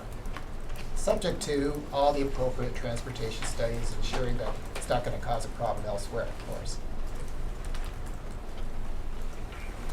So now just looking at process, the funding for the CIP programs would be determined by council. And this is done every year in your budget. So there's no, the amounts are in the policy, but how much council spends is clearly happens at budget, and it's completely at discretion of council. The CIP Program Administration would deal with the process of deciding. And so this would be a team of people that would make a selection process based on criteria. It's not, if you're in the area, you actually get the incentive, you have to apply for it. So the application process we're suggesting would begin with an online application that just signals we're thinking about building this building. It's going to kind of look like this. It's going to be kind of on this location. Would we be successful? And that would be screened by your administration team. And then from that screening, they'd be encouraged or not encouraged to make application. The application would have very specific criteria. Most importantly, you'd have to prove the financial need. You'd have to submit a development pro forma that actually shows you need the money. And would also evaluate it based on the design. We want the best in design possible, especially for those first two buildings. They will set the tone of development to come. So we're going to expect a higher than average standard of design. And even things like retail at grade. We might say you get more points if you're going to bring in new retail space at grade, which is hard for a developer to do sometimes. So those criteria will be established and they'll be scored, and that gives a good basis for a recommendation for staff, and council makes a decision based on that information. And finally, just monitoring review. Monitoring is always, and review is always a really important part of any of these programs because you want to know it's working. We do this for the City of Hamilton, and every year we look at building permits, the type of building, pricing, and just tell council what's happening. And what's happening in Hamilton, as I alluded to earlier, is that they're starting to wean themselves off this. They don't need it as much as they used to. So we're recommending to council in Hamilton that they start diminishing these incentives, and that's where we would hope that the town would be in a few years from now. So that's the plan, and I'm happy to answer any questions. Thanks very much. Any questions from council on this matter? All right. Good job, Mark. Okay. Thank you. Thanks very much. Oh, sorry, George, go ahead. Mark, just a question with respect to the demonstration of financial need. That's an interesting concept, especially from a developer's perspective. So how does the municipality evaluate that particular component of the application? What we would suggest is what we would do, and we'll do as part of our work, is create what we call a shadow pro forma. And so it's basically a developer's pro forma, and you'll plug in their numbers, and you'll come up with an analysis of generally, you'll never know exactly what its costs are, but you will know its pricing, and you'll know what its land costs will be, and you'll be able to come up with a pretty good idea of whether or not this is struggling or whether it's not. If it, another way too is a developer's proposing a condominium on Beach One and he's selling the units for $1,000 a foot, or $2 million condominiums. I don't think anyone on council is going to be interested in giving that gentleman an incentive. But so there's pricing parameters, and the key tool will be this shadow pro forma. Councillor Boulanger? Yes, thank you, Mayor. I'm assuming too that this isn't as cut and dry as just your building residential units with commercial below it. Could be tied into participation in a public square, or a lot of other things that could cost the developer money that they're not going to get a return on through occupancy. That's a very, through you, Mr. Mayor, that's a very good question. Again, as Jody pointed out, nobody wants to expropriate land. Everybody wants to do this happily, and there's some really good elements to do a happy deal there. You need a public square. You need two of them. You need some trees. You need a better streetscape. There's lots of things that have identified in the plan that need to occur, and but you also own land, and now you may have these incentives. So now your tools to negotiate with the developer become much deeper. So you may say, for example, you developer build your 60-unit affordable townhouse or seniors building right on the square with beautiful balconies and retail at grade, and you build us that square that it doesn't have to come out of public dollars, and we'll give you a tax rebate for 5 years. We'll give you the development charge waiver. So there's lots of, your tools to negotiate will become much deeper. And remember, you don't have to give anything. There's nothing in this says as of right. You have to, the developer has to work for it. But it's also important that, you know, the development community is very busy in Ontario right now. And to compete for the interest of the developers, you have to make a case for yourself, at least for the first 1 or 2 buildings, until people wake up and find out what a great place this is. And that part of this is an economic development piece as well. Any other questions? Councillor Brady? Thank you, Mayor Smith. A little later on, we're talking about expression of interest from a developer to kind of be identified as the developer for the community. Does it then negate some of the ability to negotiate the CIPs if we're saying, hey, we got a partner? Because it sounds like we can kind of receive different proposals from different people and kind of choose the best one according to kind of what you're hearing. But then later on in the agenda, we're saying, hey, let's pick one partner, and they want it all, and they want to do both, and they want to do. So I'm not sure if there's an advantage to picking one, or Oh, no. we kind of Yeah, I leave the mean, field open to. I wouldn't let your decision to pick or work with a developer and the CIP get crossed up, because under any circumstance you'd want to, it'd be my recommendation that you'd want to do a CIP so you can deal with any developer. And they're all going to want that type of tool, or you're going to want to be able to negotiate with that. So I don't see that compromises or disadvantages you from a negotiating perspective at all. Again, you don't have to give them anything. So I'll just add to that. So to be clear, we had 5 developers who, or 5 companies, I should say, who put forth an expression of interest. Is it safe to assume that any of those developers would be expecting, with this type of proposal and this magnitude of plan that we have going forward, that there would be some CIP process in place, that there would be incentives for them? I think they're going to, I want to answer that question directly. Whether they expect it, they'll be deeply encouraged to know that you have it. And they will now know that there may be incentives, but you will use that wisely to negotiate. And maybe there's no incentives, but as I said, maybe there's a park in your future designed to your standard, paid by the developer, instead of doing incentives. That may be what's most desirable to council. But you now have this tool. Any other questions? I'll have one more for you. You'd indicated a couple times with respect to either tax incentives or development incentives, so on and so forth, that these would be, they would pay up front, and then when they put forth for their permit, then you would rebate that. I'm assuming that we can choose any time throughout the building process to rebate that, so it doesn't have to necessarily be at the building permit stage. It could be upon completion. Yes, Okay. you can. Yeah, exactly. That's another good point, Your Worship. You just can't give them a waiver of property taxes. You have to draw those taxes in, but you can.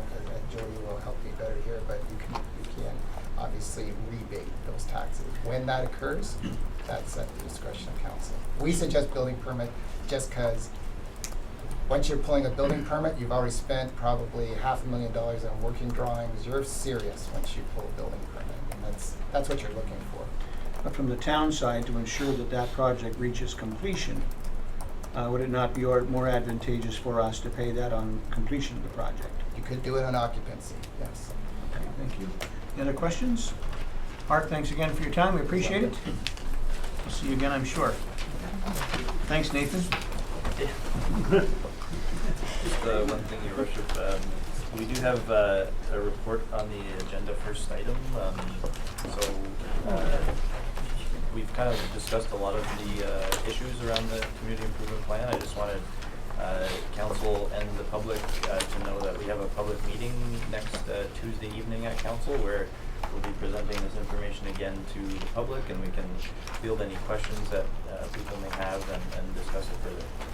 Thank you very much, Nathan. So just to reiterate, next Tuesday's council meeting, there will be a public meeting reiterating this information for the folks who are watching our live stream tonight. All right, moving on to item number 4, unfinished business. As below, oh, I'm sorry. This is 5A. We're not there yet, George. Motion of 5, eh? Right. Unfinished business as below. Any questions from council with respect to unfinished business? Seeing none, item number 5, new business. We do have a planner's report dated June 20th and a motion moved by Councillor Belanger and second by Councillor Ego.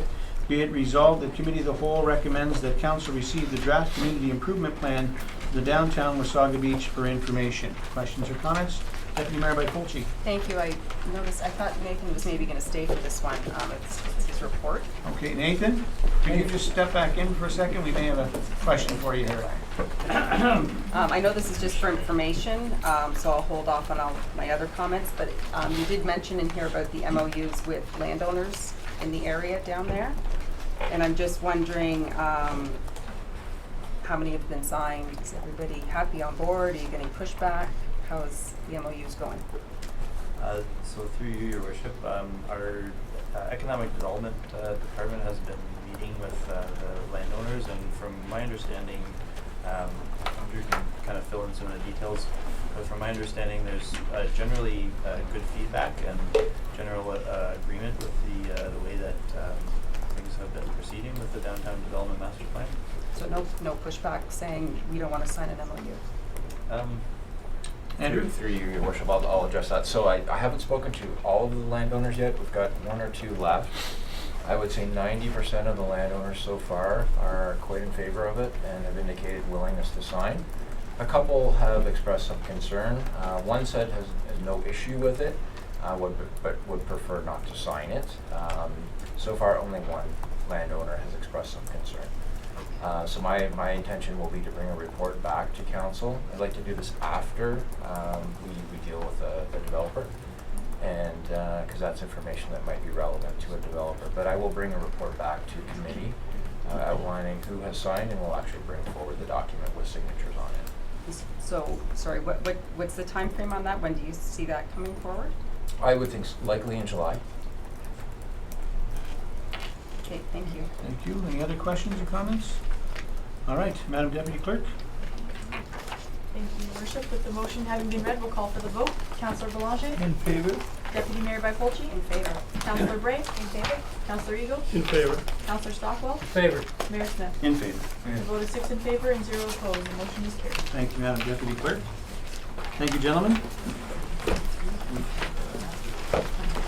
All right, moving on to item 5B, Director of Economic Development and Tourism Report of June the 20th. It's a novel. Do you wish to speak to this before I read your novel, Andrew? Sorry, this is which report is it? 5B. 5B, Economic Development Officer Tourism Report dated June 20, 2017. So this is with respect to development, downtown development opportunity. Absolutely. Request for expression. Okay, so as council is aware, we issued a request for expression of interest to the development community on April 26, 2017. This closed on May 26, 2017. I'll just very quickly walk you through the process so that all in attendance are aware of what has gone on. After the submissions closed at 2 p.m. on May 26, we received 5. One was from Fram Building Group and Sloker Canada Corp. Second from Freed Developments Limited. Third from RLS Wasaga Group Inc. Fourth from U Developments. And the last one was from WindCorp Developments Limited and Janet Group in joint venture. Our public notice for their request, just so everyone is aware, we advertised on the town's website, in the Wasaga Sun, on Bidingo. We advertised in Novarez. I'm not sure if many are familiar with that, but that's a developer publication in the GTA. Most developers are members of that. It's widely read. We worked with Simcoe County as well as the province. So Simcoe County distributed the request to their contacts in the land development industry, and the Ministry of Tourism, Culture and Sport passed this along to their developer contacts. They have quite deep development contacts, as well as direct forwarding by staff to developers that we had come in contact with over the last little while. Within the report is a list of all the developers that we discussed this request for expressions of interest with, as well as the developers that we consulted with on the development master plan while that plan was being created. There were 19 developers that we had meetings with. All of the 19 received copies of the request for expression of interest from staff. I also wanted to highlight the fact that the province on December 16th, 2016 held what they call the Investor Dragons session, similar to the Dragon's Den that you watch on television, where you get to 5 minutes to pitch your development proposal. So actually I think Councillor Eagle was on that a few years ago. Thank you very much for the reminder, Andrew.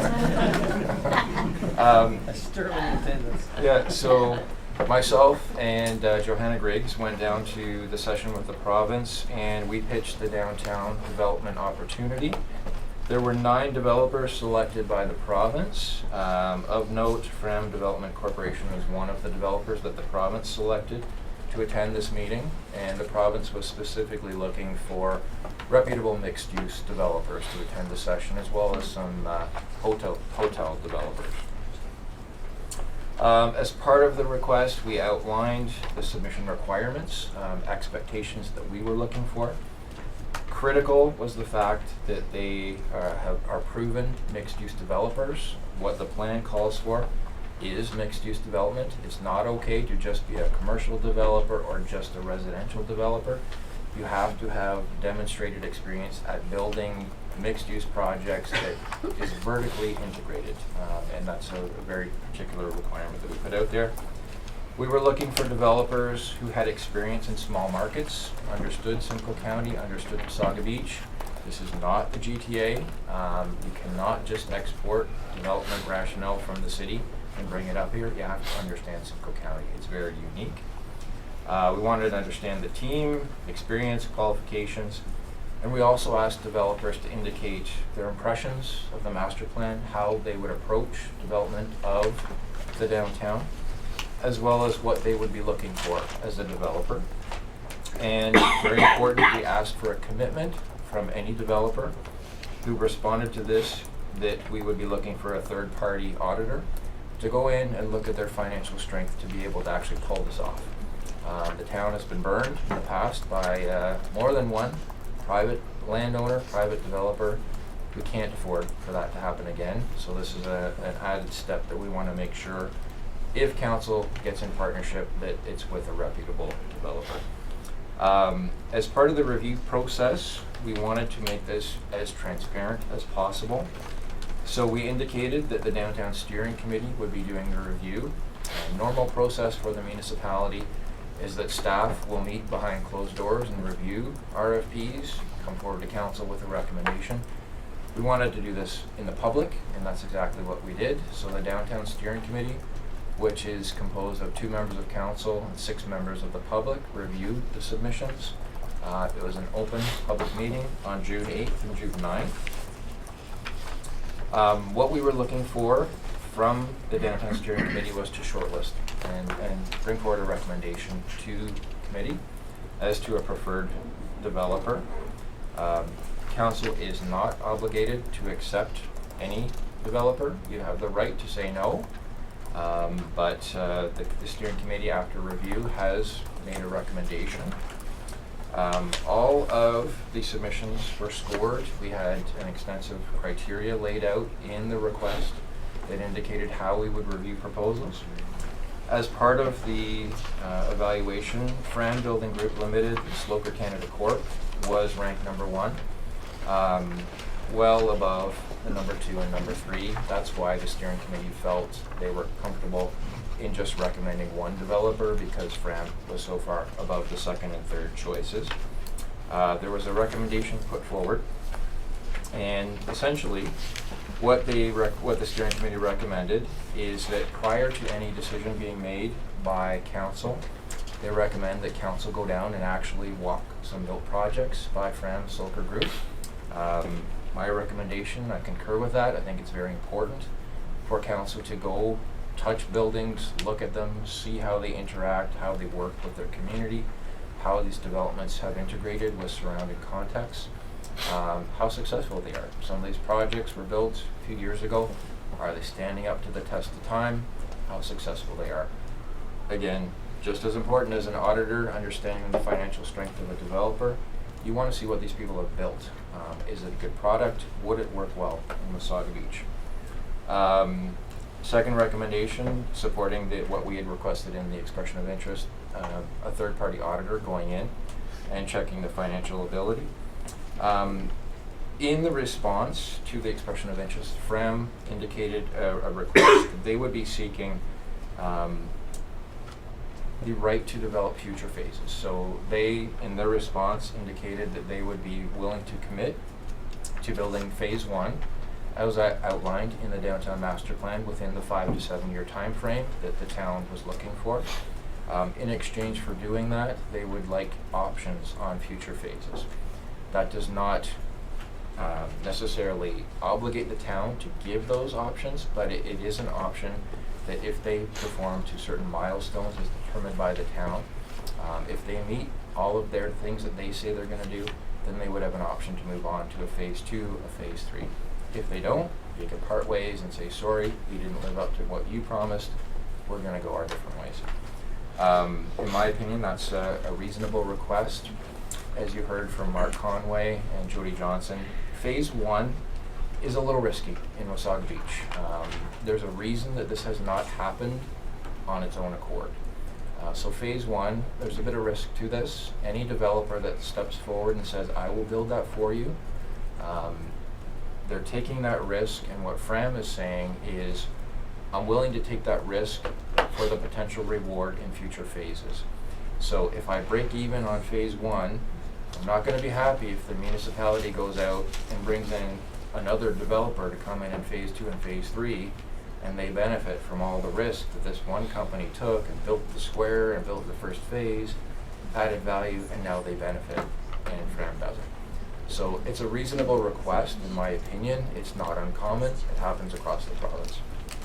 So that's essentially an overview of the process, and I'm happy to answer any questions. Great. Deputy Mayor Fulton. Thank you, Mr. Mayor. I attended the committee meeting as an observer when the expression of interest were open, and I do appreciate that the committee has included in here about the reading the motion about the third-party audit. But I don't believe we should be putting our eggs in one basket with one developer at this point.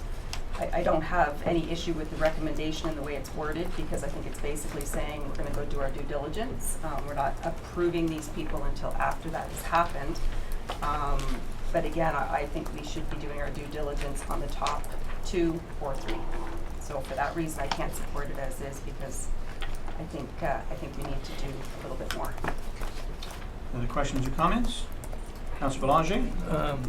At that public meeting, I had asked a question about the cost of audit and the timelines, and I don't know if we have received any information back on that, but I know there was some concern about the cost associated with doing the audit on 3 companies versus 1. Anything to add to that, Dan? No, I think through your worship, it's a legitimate concern. However, the cost of doing an audit versus the scale of what we're talking about is a small price. So I don't think that should be necessarily the deciding factor. Deputy Mayor Fulton. Thank you, and that was the point I was going to make. This is $625 million project we're talking about, so I think it's well worth it. Councilor Bray. Thank you. I think that because the first choice is looking for a long-term commitment for the town, it would be good if we, kind of like a job interview, we did see more than one. I think the majority of them on this council don't have any experience in selecting a development partner for a project of this magnitude. And when we go down and we see the projects and we learn more about them, it's going to be like a job interview, and I think they're going to show us the biggest and the best, and we're going to fall in love with them. But if we don't have at least 2 to see, I think it's hard for us to make a good judgment call, because number 2 might have just as big and just as good, and we might end up with better questions and a good comparison, and then really feel good about making our first choice if we've had a little bit of comparison. So what I'm hearing, Andrew, is perhaps when council does a tour, that perhaps we would take the top 2, which I believe was Fram and Freed. Yeah. And then there was a third choice that was very, very close, I think within a quarter of a percentage point. Correct. I don't know that, I don't know that we want to spend a couple days down there. I don't know, how long will it take to see each area? Is it a half a day each? And I would suggest, through you, your worship, to tour frame developments, I think you're, to do it properly, I think you're a day. To tour free developments, I think you're a day. The third does not have a lot of built projects, so perhaps that could be an interview at Town Hall. So my recommendation is, I think you really want to walk built projects. It's important that a developer has built stuff. So you could do that. Hard to judge what we can't see, touch, feel, smell, Correct. hopefully taste. So what I'm hearing from the table here from Councillor Bray and Deputy Mayor Byfolchi is that perhaps we could do a tour of two, and I'm fine with that. Nod of heads by the remainder of council issue. Take that as an amendment. Take it as an amendment so we can vote Yeah, on it. I'm gonna get there, but I'm looking for a, okay, thank you. So Deputy Mayor, an amendment I'd ask for an amendment, please. to make it the top two? To include, Freed? Freed as well in the motion. I think we can do that with a friendly amendment. Madam Clerk? No.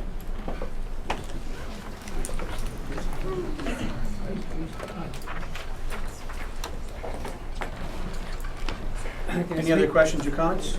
To speak to the amendment? Go ahead, Councillor, yes? Mr. Chairman. Well, sorry, Councillor, maybe, why don't we wait and hear the amendment first? Oh, And then, I got a good guess for repeat.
absolutely.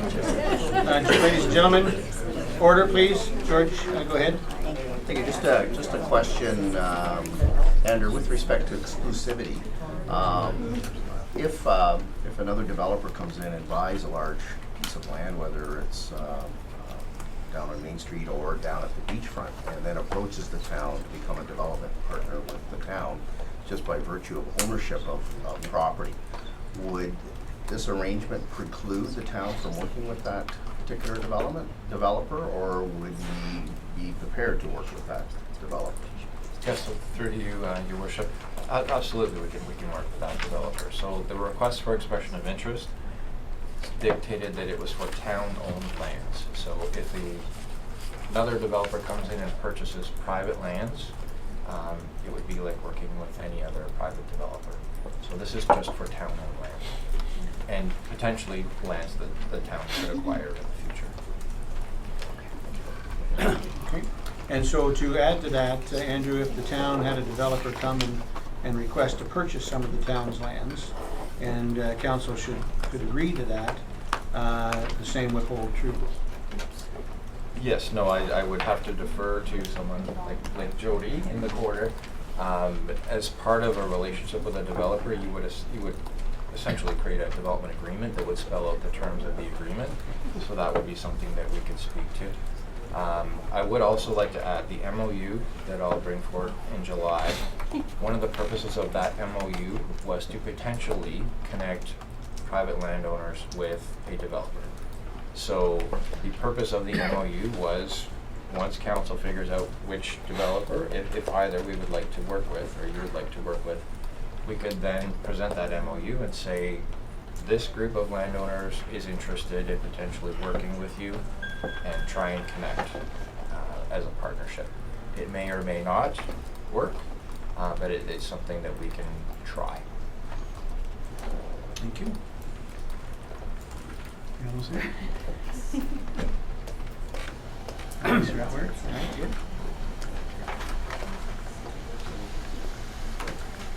Mr. Mayor, may I have a question while you're waiting? Yes, go ahead, Councillor. Through you to the director.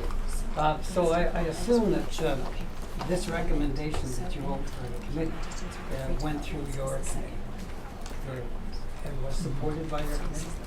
Yes, so through you, Your Worship, the recommendation was unanimous by the steering committee. By the steering committee. Correct.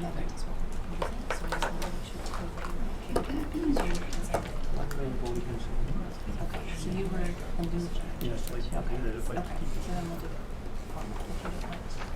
Do you?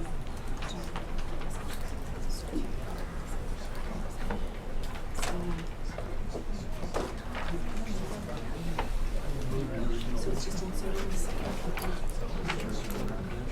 No.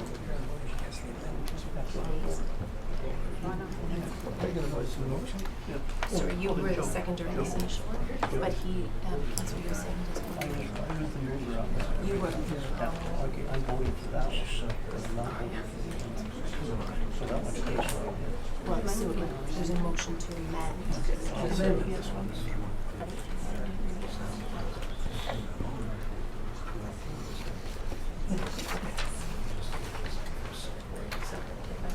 Yes, please, Madam Clerk. Sure. So originally, the request was for a friendly amendment. I spoke with the mover and the seconder of the motion, the main motion, to see if they were in agreement with the friendly amendment. The mover of the motion, being Councillor Eagle, was not in agreement. So we had prepared a subsequent motion with the insertion of the two developers. Based on the fact that the friendly amendment's not going forward, then we can do a formal amending motion to insert, the company's name, Free Development Limited, as the option should council wish. I just need a mover and a second. All right, so I move by Councillor, Deputy Mayor by Folcher, second by Councillor Bray, for the amendment to add Freed to the list of potential developers. I had already seconded it again. Oh, you had No, seconded I it, did. but this is a different amendment now. You had seconded the friendly amendment. Oh, Yeah. okay, I got you. Vote Sorry. against I it. missed that. Friendly now. Vote against the amendment.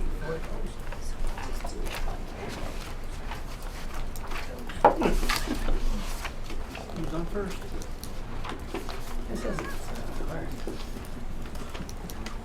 Okay, so we know the amendment is going to be on the floor here to add Freed, and you wish to speak to that, Yes, Councillor I do, Stockwell? Go Mr. ahead, please. Mr. Mayor, I think that considering the fact that there was a committee put in place and they were very, brought some very expertise to the committee through the members of that committee. And this was discussed at the committee, and it was the recommendation, according to the author of the report, said the recommendation we have before us was recommended by the committee. And I think I'm therefore going to vote against the amendment and for the motion.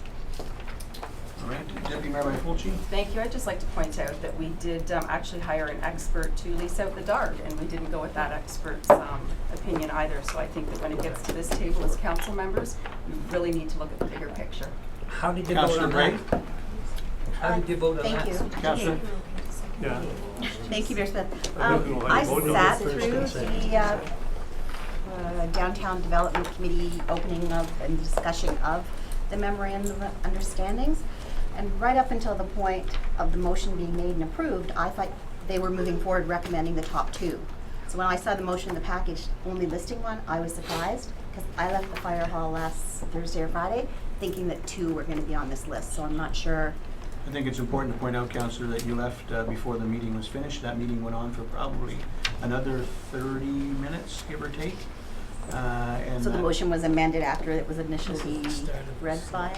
That motion, the steering committee had discussion with respect to the gap between the first proponent and the second proponent, and felt that the gap was wide enough that it was only proper to give that first proponent who had sent in their expression of interest to the town, the opportunity to move forward before we went to a second Okay, option. I apologize. I Yeah, made it probably through 5 hours of the 6th, and I missed I thought it was decided when I left, so. Okay, good. And I do still support there being 2, because I would like to meet. Deputy Mayor Byfolchi? I'd overheard the councillor indicate that this is just the start of a slowing down process, so I'd just like to clarify that under no circumstances, this is a huge project. Looking at two different developers is not trying to slow down the process. It's happening simultaneously. It's not slowing anything down. Mr. Mayor, in answer to that, Go ahead, Councillor. I could accept that if we were starting 2.5 years ago, but I've seen 2.5 years of slowing down matters that this councillor wants to move forward and the community wants to move forward. So I don't accept that. All right, councillors, Deputy Mayor and Councillor, you've had your say, thank you. You're welcome.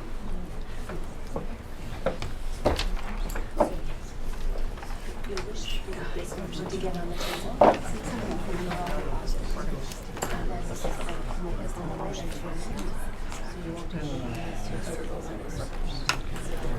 I'm going to attempt to read the original motion, and then I will read the amendments. Moved by Councillor Ego and seconded by Councillor Belanger. Resolved that Committee of the Whole recommends to Council that Fram Building Group Limited and Sloker Canada Corp.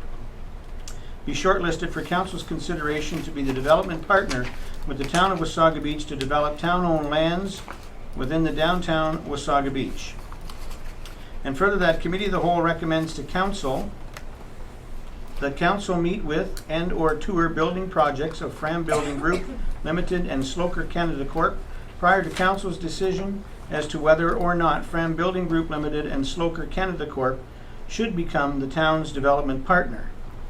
And further, that Committee of the Whole recommends to Council that prior to Council decision as to whether or not Fram Building Group Limited and Sloker Canada Corp. should become the town's development partner, a third-party audit be undertaken to ensure that Fram Building Corp. and Sloker Canada Corp. has the financial strength to carry out the project to the satisfaction of the town. And finally, that subject to Council selecting Fram Building Group Limited and Sloker Canada Corp. to be the development partner for the town, that the town negotiate a future form of rights to future phases based upon meeting performance milestones to the satisfaction of the town, as will be spelled out and agreed to in subsequent development agreements.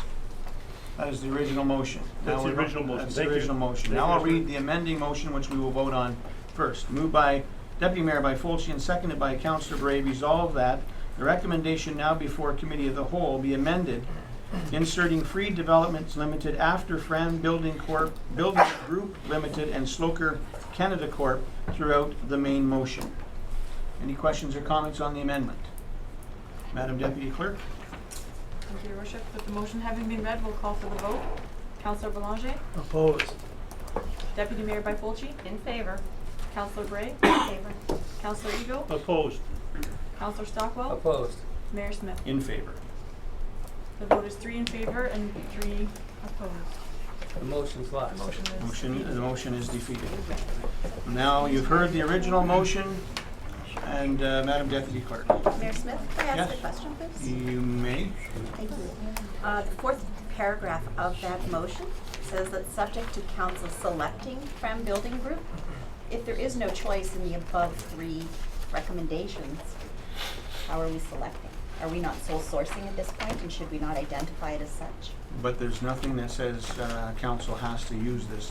Once we've gone through this process, there's nothing that says council can come back and say what we've seen, what we've heard, the third-party audit has been done, council's not comfortable, we're going to go back to the table, or go to the second or So third. instead of doing it up front, we'll just wait 6 months and do it at that point if some bells and whistles go off during this process. That's what the motion is indicating, which we would do if we didn't choose, if we were to see both of these properties, which I think we could.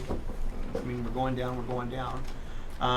We may still very well come back and say it's one or it's both, in which case we could still go off the rails with both of them. We don't know that. But I understand your point, and I don't disagree with you, Councillor.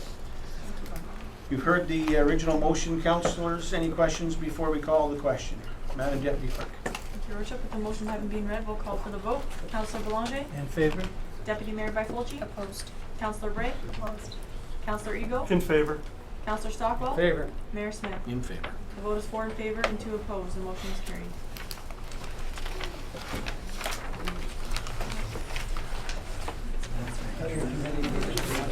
All right. Moving on to item 5C, the Director of Economic Development Tourism report dated June 20th, read request for the Simcoe County District School Board for a 7 to 12 school in Wasaga Beach. Andrew? Good job.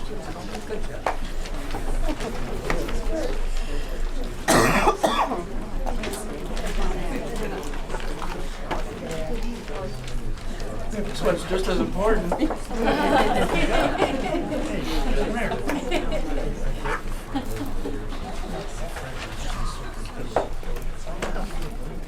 Andrew, go ahead. Okay. Just wanted the commotion to die down a little bit. As council is well aware, High School Task Force was formed almost a couple of years ago, and Andy Bowden is chair of the High School Task Force is here. I'm not sure if there's anybody else from the task force here. The mayor, obviously. Councillor Bray? The town has And been... Councillor Bray? I'm sorry, Councillor Bray as well. The town has been pursuing a high school, and we've been trying to work very closely with the school board to reach mutual agreement that a high school is warranted here. We've taken steps, engaged Altus Group to undertake a demographic study to show that our numbers warrant a school. We have been repeatedly told by the school board, your growth is stagnant, you don't have enough students to justify a high school in Wasaga Beach. Recently, in April of 2017, the school board approached Pacific Homes, which is building out in Sunnydale Trails, and indicated that there is such overwhelming growth in Wasaga Beach that our elementary schools are bursting at the seams. Students are being taught in cafeterias, in libraries, and any other room that they can find. It has reached an emergency situation where a third elementary school needs to be built as quickly as possible in Wasaga Beach because the growth is so fast. In Pacific's development in Sunnydale Trails, there was is an elementary school proposed in phase 2. The school board has requested that Pacific bump that up and move it to phase 1 because of the demand in Wasaga Beach. What this report speaks to is an option that might be reasonable here is to approach the school board and request that instead of building a third elementary school, we build a 7 to 12. As part of our Altus demographic research, we actually looked at what that would do to the numbers, and it would bring us well above the threshold that the school board has said you need to have to build a high school. So there's two things going on. We believe we have the numbers to justify a high school, and we have an elementary crisis situation where we need a third school quickly. If we built a 7 to 12, we could take the grade 7 and 8 students out of the 2 existing elementary schools, slide them over into a new 7 to 12. That would free up capacity in the 2 elementary schools and would negate the need to build an elementary school right away. That would give us enough numbers to build a high school. In the long run, this town will need a third elementary school. So eventually a third elementary school will get built. The 7 and 8s could then be taken out of the high school, put in that, would free up more room for the growing population in our community. Census Canada stats indicate that we are growing faster than Collingwood. Our student population is growing faster than Collingwood, which is the next fastest community in our immediate area. So I have no doubt that that room in a high school would get filled up with secondary school students. It's just a matter of time. So we're putting that forward, and the recommendation is that a formal request be made to the school board to that effect. Oh, I should add, sorry. There is an existing high school site located just to the north of Sunnydale Trails. The school board has put an option on those lands. So they have the ability to go in and take those lands for a high school. The infrastructure required to bring an elementary school online is the same infrastructure that runs right past the high school site.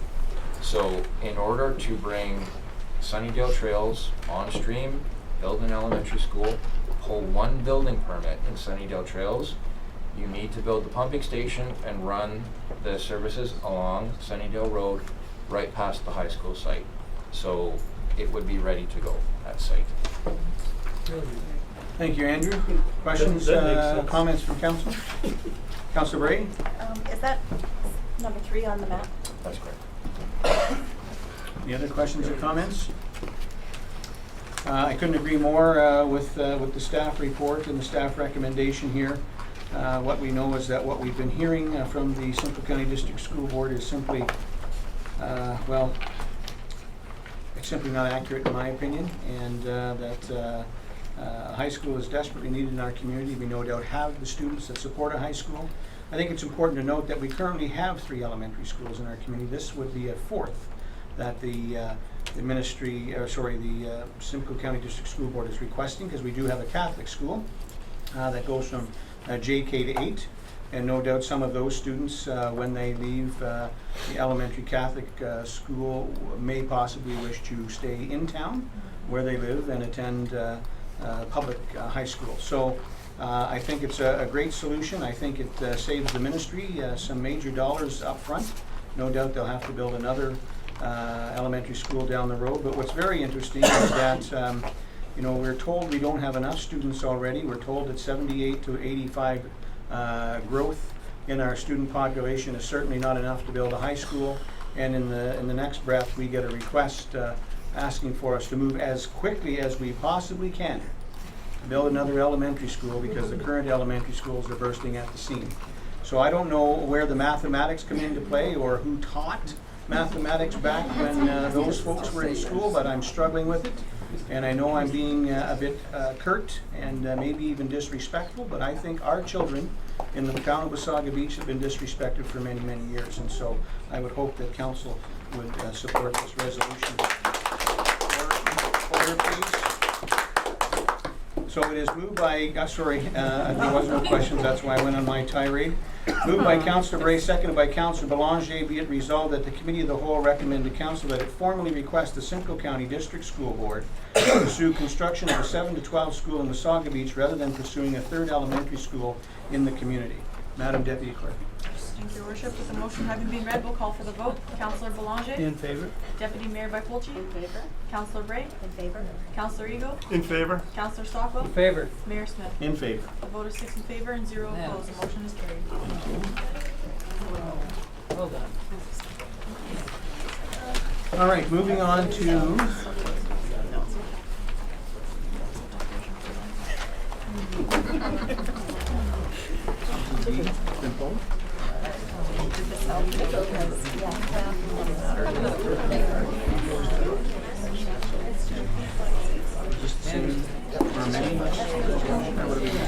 so what's the issue?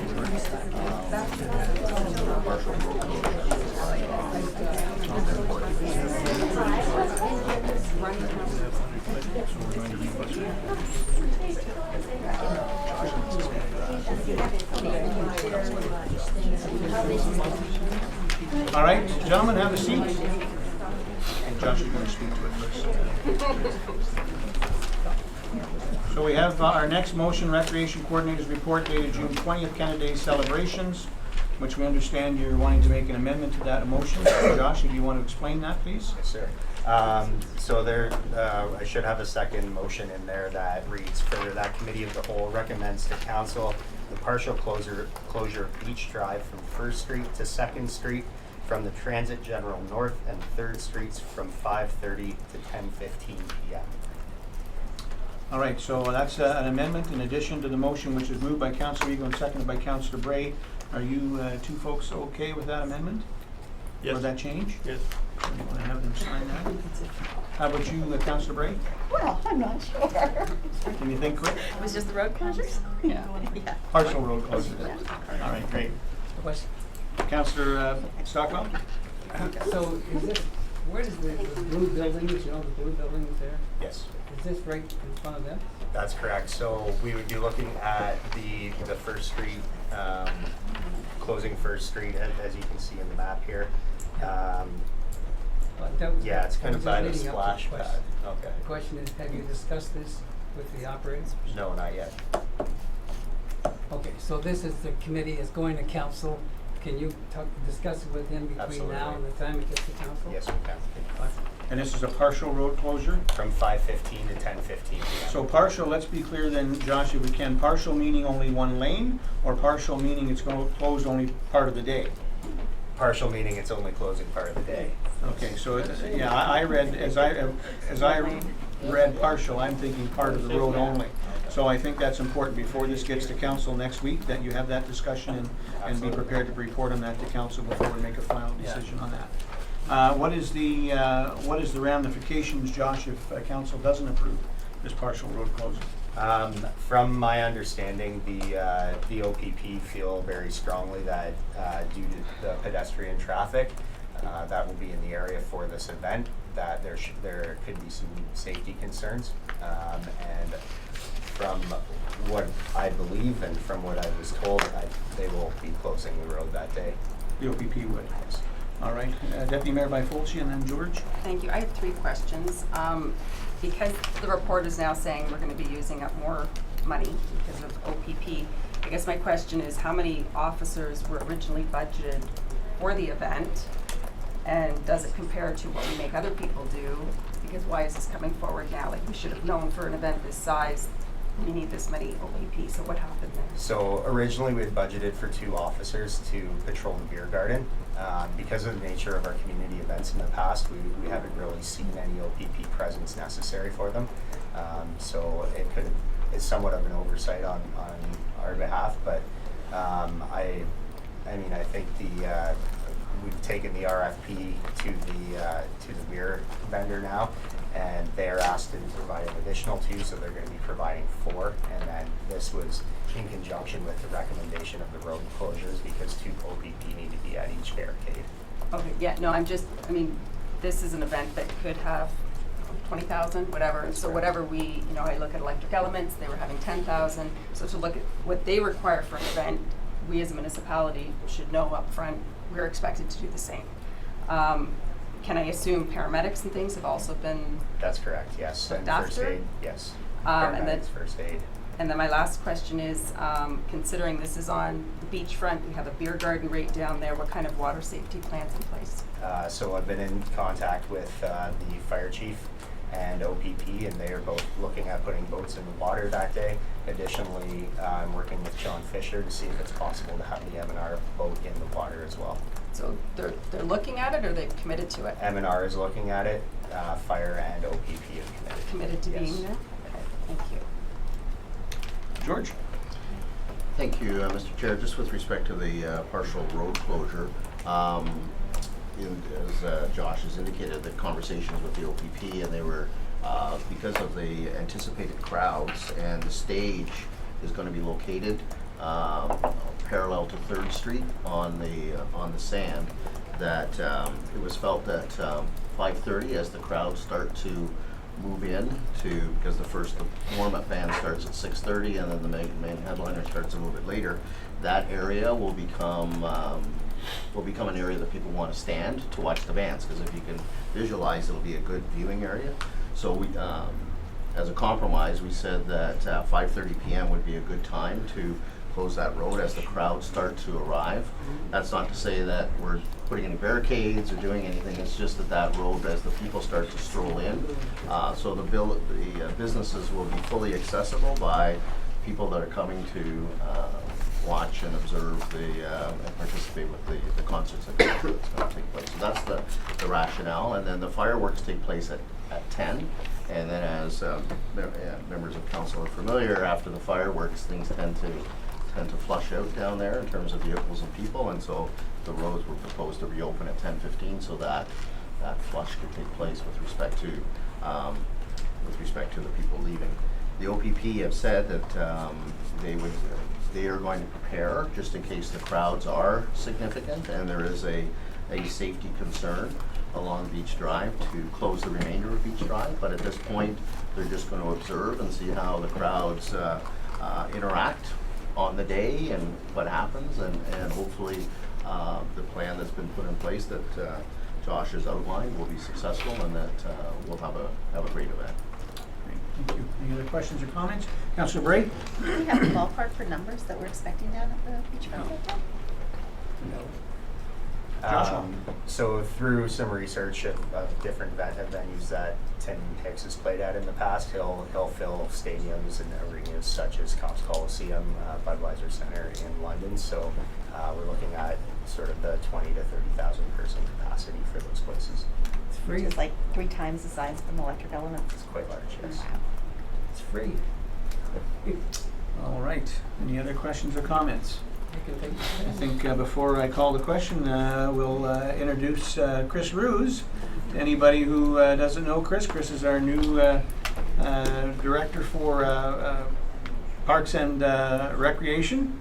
Recreation, events, and facilities. And facilities, there you go. Look at the first thing, he's already corrected me. I've So, been saying it too. welcome, Chris. We're looking forward to you being on the team. All right. All right, it is moved by Councillor Eagle and seconded by Councillor Bray. Resolved, the Committee of the Whole recommends to Council that it receive this information as an update to the 2017 Town of Wasaga Beach Canada Day celebrations, and further that Committee of the Whole recommend to Council that a partial closure of Beach Drive from 1st Street to 3rd Street and 2nd Street from the Transit Garage North and 3rd Street from 5:30 p.m. to 10:15 p.m. Madam Deputy Clerk. Thank you, Your Worship. With the motion having been read, we'll call for the vote. Councillor Boulanger? In favor? Deputy Mayor Byfolchi? In favor. Councillor Bray? In favor? Councillor Eagle? In favor. Councillor Stockwell? In favor. Mayor Smith? In favor. The vote is 6 in favor and 0 opposed. The motion is carried. Thank you. And moving on to item number 5E, Director of Finance Treasurer's Report dated June 20th, Budget Review and Approval Schedule. Jocelyn, would you wish to speak to this at all? That's fine if you do, it's fine if you don't. Yeah, I'll just indicate that it's just the regular schedule that we bring forward each year for the upcoming budget. And if there's any questions, they go online, so call. All right, any questions on the schedule? Great, all right, moved by Deputy Mayor Byfolchi, seconded by Councillor Belanger. Resolved that Committee of the Whole recommend to Council the 2018 Budget Review and Approval Schedule be approved. Madam Deputy Clerk. With the motion having been read, we'll call for the vote. Councillor Boulanger? In favor? Deputy Mayor Byfolchi? In favor? Councillor Bray? In favor? Councillor Eagle? In favor. Councillor Stockwell? In favor. Mayor Smith? In favor. The vote is 6 in favor and 0 opposed. The motion is carried. Thank you. Moving on to item 5F, which is the Chief Information Technology Officer's Report. Derek, would you wish to speak to this? Thank you, Your Worship, members of the council. So, when we last talked, we had increased or requested an increase of the budget for the cameras at the beach area from 15,000 to 30,000. That was based on estimates. Since that time, we got quotes. 2 vendors had provided quotes for that. We had talks with Hydro, who were anticipating we're going to be doing the electrical at the post, which is not the case, so that's adding cost. Scissor lift in order to get the equipment up there, make the connections, that's adding cost. And the equipment itself is a bit higher than what we had originally forecast. So that is the reason for the further request of $7,000 to bring that up to $37,000. The lowest, Go ahead. okay, the lowest vendor cost on that, which is all comprising of network, hardware, installation, support, is point to point. And so my recommendation would be the award of $31,400 point to point for the installation of the cameras down at Beach Area 1. The balance of that, which is $5,600, is for the electrical and the lift. All right, questions or comments for Derek? Councillor Belanger? Thank you, Mayor. My understanding is that quite a bit of the work is already completed. Is that We have 1 camera that is in place. We got that one put in place in order to cover the electric elements at the marketplace. This will add a camera at either end of the pedestrian walkway of the first block of Beach Drive, as well as the beach camera, which would be public facing for the website. Thank you. So 4 cameras, $37,000. Bear with me for half a second. Yes, it'd be the 4 cameras that would be in place for this. And this was done obviously through an RFP process? This was done through a request for quote. Request for quote? Yeah. And how many requests did we get back, Derek? We got back 2. Just 2? Yes. All right, I'll read the, any other questions for Derek? No? All right, moved by Councillor Ego, seconded by Councillor Bray, resolved that Committee of the Whole recommend to Council that it approve an increase in capital funding for the Beach 1 and 2 CCTV security camera project from $30,000 to $37,000 in order to complete Phase 1 of the project with funds coming from the IT Capital Reserve, and further that this phase of the project be awarded to point-to-point broadband in the amount of $31,400 plus HST. Madam Deputy Clerk. Thank you, Worship. With the motion having been read, we'll call for the vote. Councillor Belanger? In favor. Deputy Mayor Beckbolchi? In favor. Councillor Bray? In favor? Councillor Ego? In favor. Councillor Stockwell? Favor. Mayor Smith? In favor? The vote is 6 in favor and 0 opposed. The motion is carried. Thank you. Thank you, Derek. Alrighty, moving on to item number 5G, Beachfront Management Board, moved by Councillor Ego, seconded by Councillor Belanger, resolved that the Committee of the Whole received the April 28, 2017 Beachfront Management Board meeting minutes from the Chief Administrative Officer as circulated. Questions or comments? Councillor Bray? I just have one comment. I see from the first meeting that Councillor Stockwell was elected to be the chair of the board. And when you go through the terms of reference for the Beachfront Management Board, they're giving the chair the ability to direct staff in different things that we as members of council are directly told not to do. So I just wonder if there isn't a conflict there between his duties as the chair of an advisory committee versus an elected member of council. Mr. CEO? Thank you, and certainly that was a concern when drafting the report, but the rationale behind that is that in certain circumstances, even though somebody like myself, who may be down there to speak to an individual, an event organizer or a promoter or whatnot, may not have success in convincing them that what they're doing is not appropriate. And it was felt that given the flexibility to have the chair to be able to speak to that individual as well, would be of assistance. So from the standpoint in terms of providing that support and direction, that would be assistance to staff in terms of providing some extra support in terms of dealing with those situations. So is that not in contravention to our code of conduct, which says we don't have that ability as a member of council? Thank you, Mr. Chair. Just in terms of the application, the way I've described it to you, I don't see that as a conflict. I drafted the terms of reference that brought them forward for council's approval. They were approved as is. I think that if the chair was going and directing staff down at the beachfront, certainly from the standpoint in terms of contravening the code of conduct, that would be the case. But as I understand it, in conversation with the chair, that's not going to happen, and the point of it being there was to assist when dealing with difficult circumstances with outside promoters. Deputy Mayor Fulci? So then I guess maybe a little amendment could be made to those terms of reference to say support staff as opposed to direct staff. I think that would make it very clear. No. No. Mr. CEO? Mr. Comment on that? No. Mr. Chair, certainly, so from the standpoint in terms of what we've seen to date, we've only had, I think, 4 meetings, and we've only been active for 2 months. From my standpoint, I think that if we can let some more time go by and let the terms of reference work, and if there's something that we identify that needs to be amended, we can bring something forward. I'm happy to do that. I think we've only been we've only had things in place for a couple of months now. So might I recommend, George, that maybe we also, you reach out to get some guidance on that, reading the Municipal Act and the Code of Conduct. My first initial thought of this as I look at it is he wouldn't be acting on, as a member of council, would be acting as the board chair.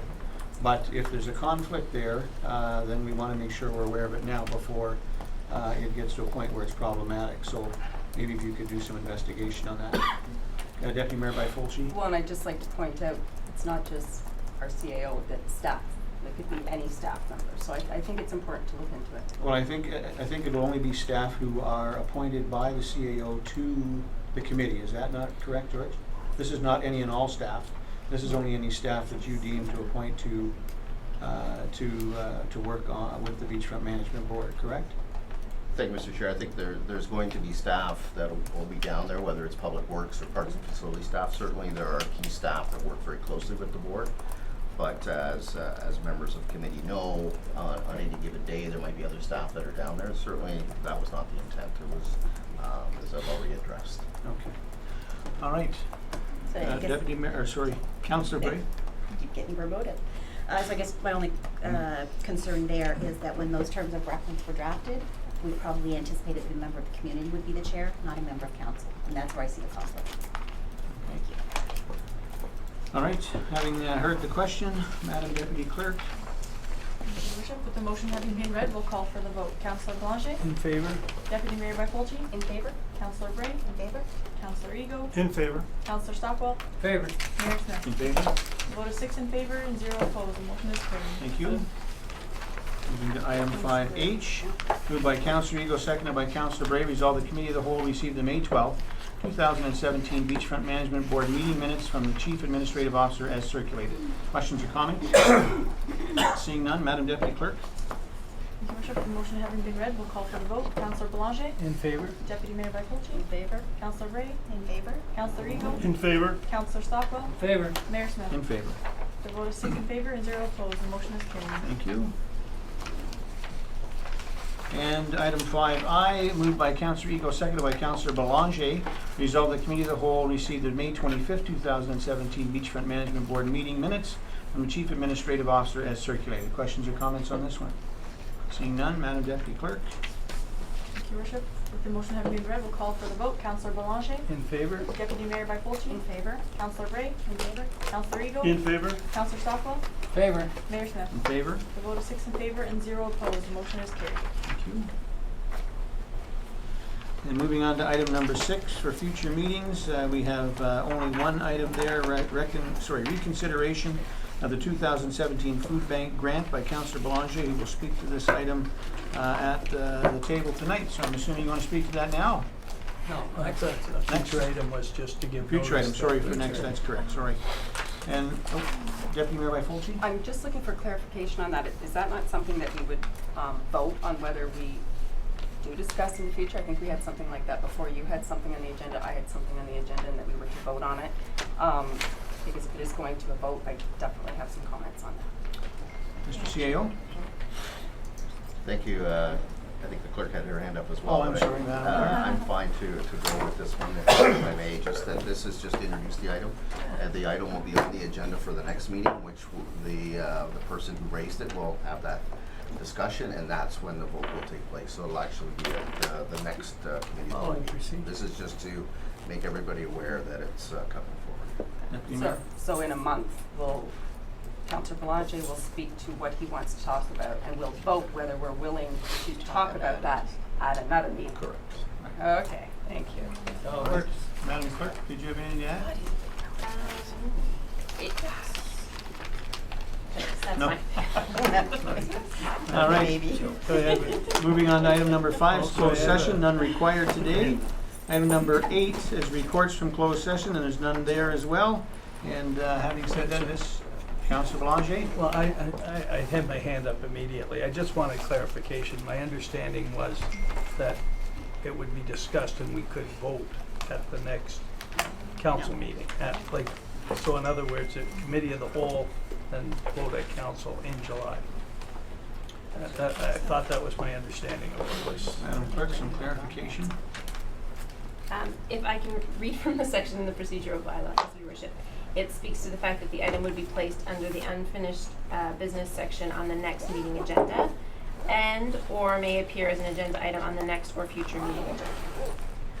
So in this particular case, we're at Committee of the Whole, and I believe Committee of the Whole in July there is no dedicated Committee of the Whole meeting in July. So with respect to I want to make sure we all understand, with respect to the procedural bylaw, can you just read that again, please? Sure.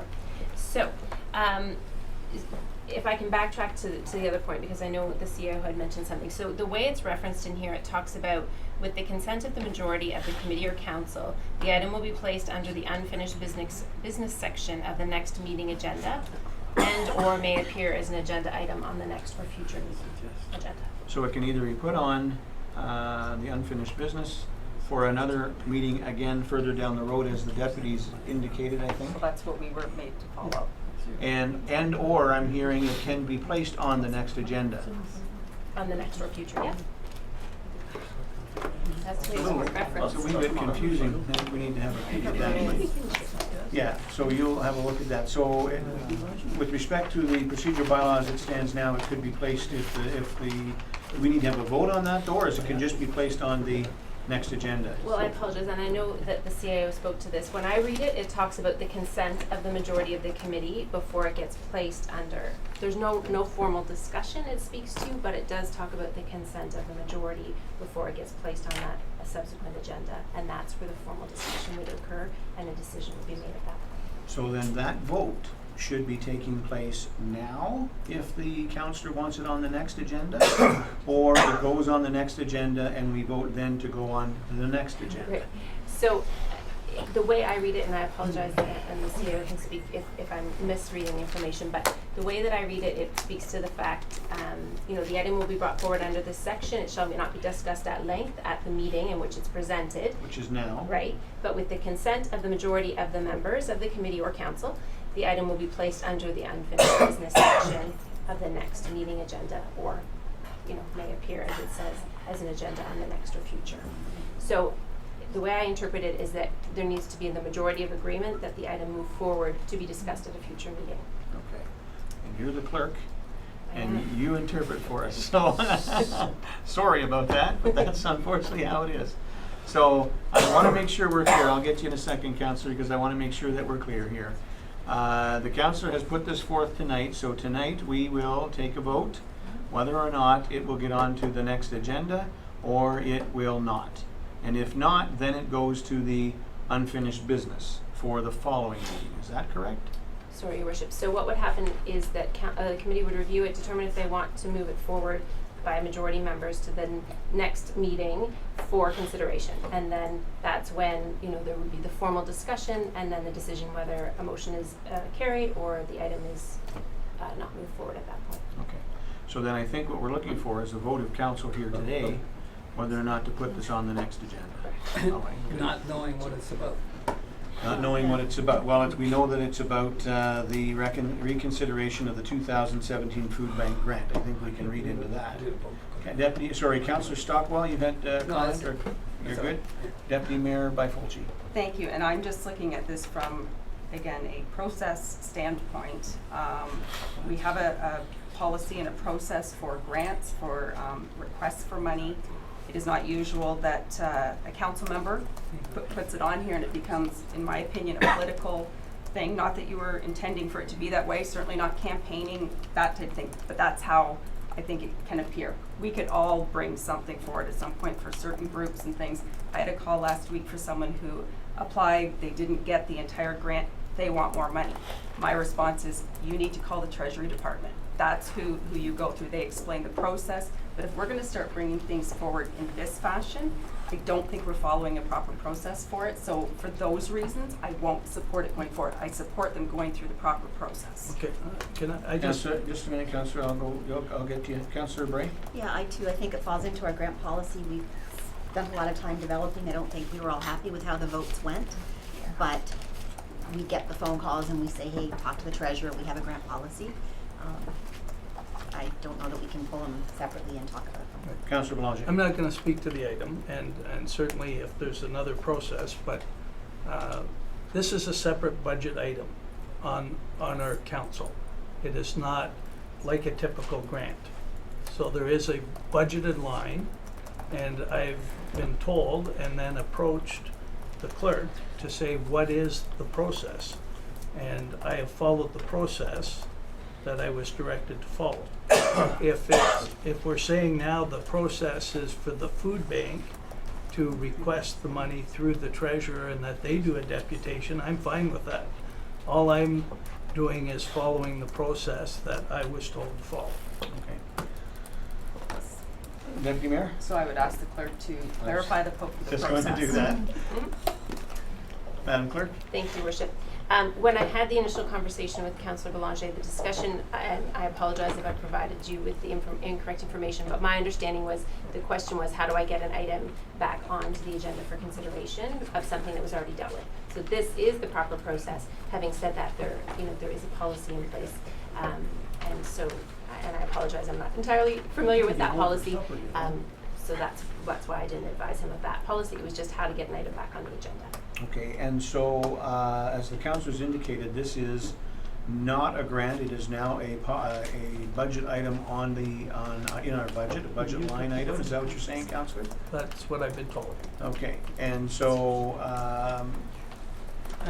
okay, what I'm hearing here is I think the best route, councillor, is for you to have the food bank contact the treasurer, let them know their concerns. You can help them through that without any issue, but let them come through that process, and then we don't end up in a rat's nest later on down the road. I'm totally okay with that. All right, so you wish to withdraw this then, I will councillor? withdraw that. All right. And having said that, this meeting is adjourned. Have a good evening, everybody. Oh, really?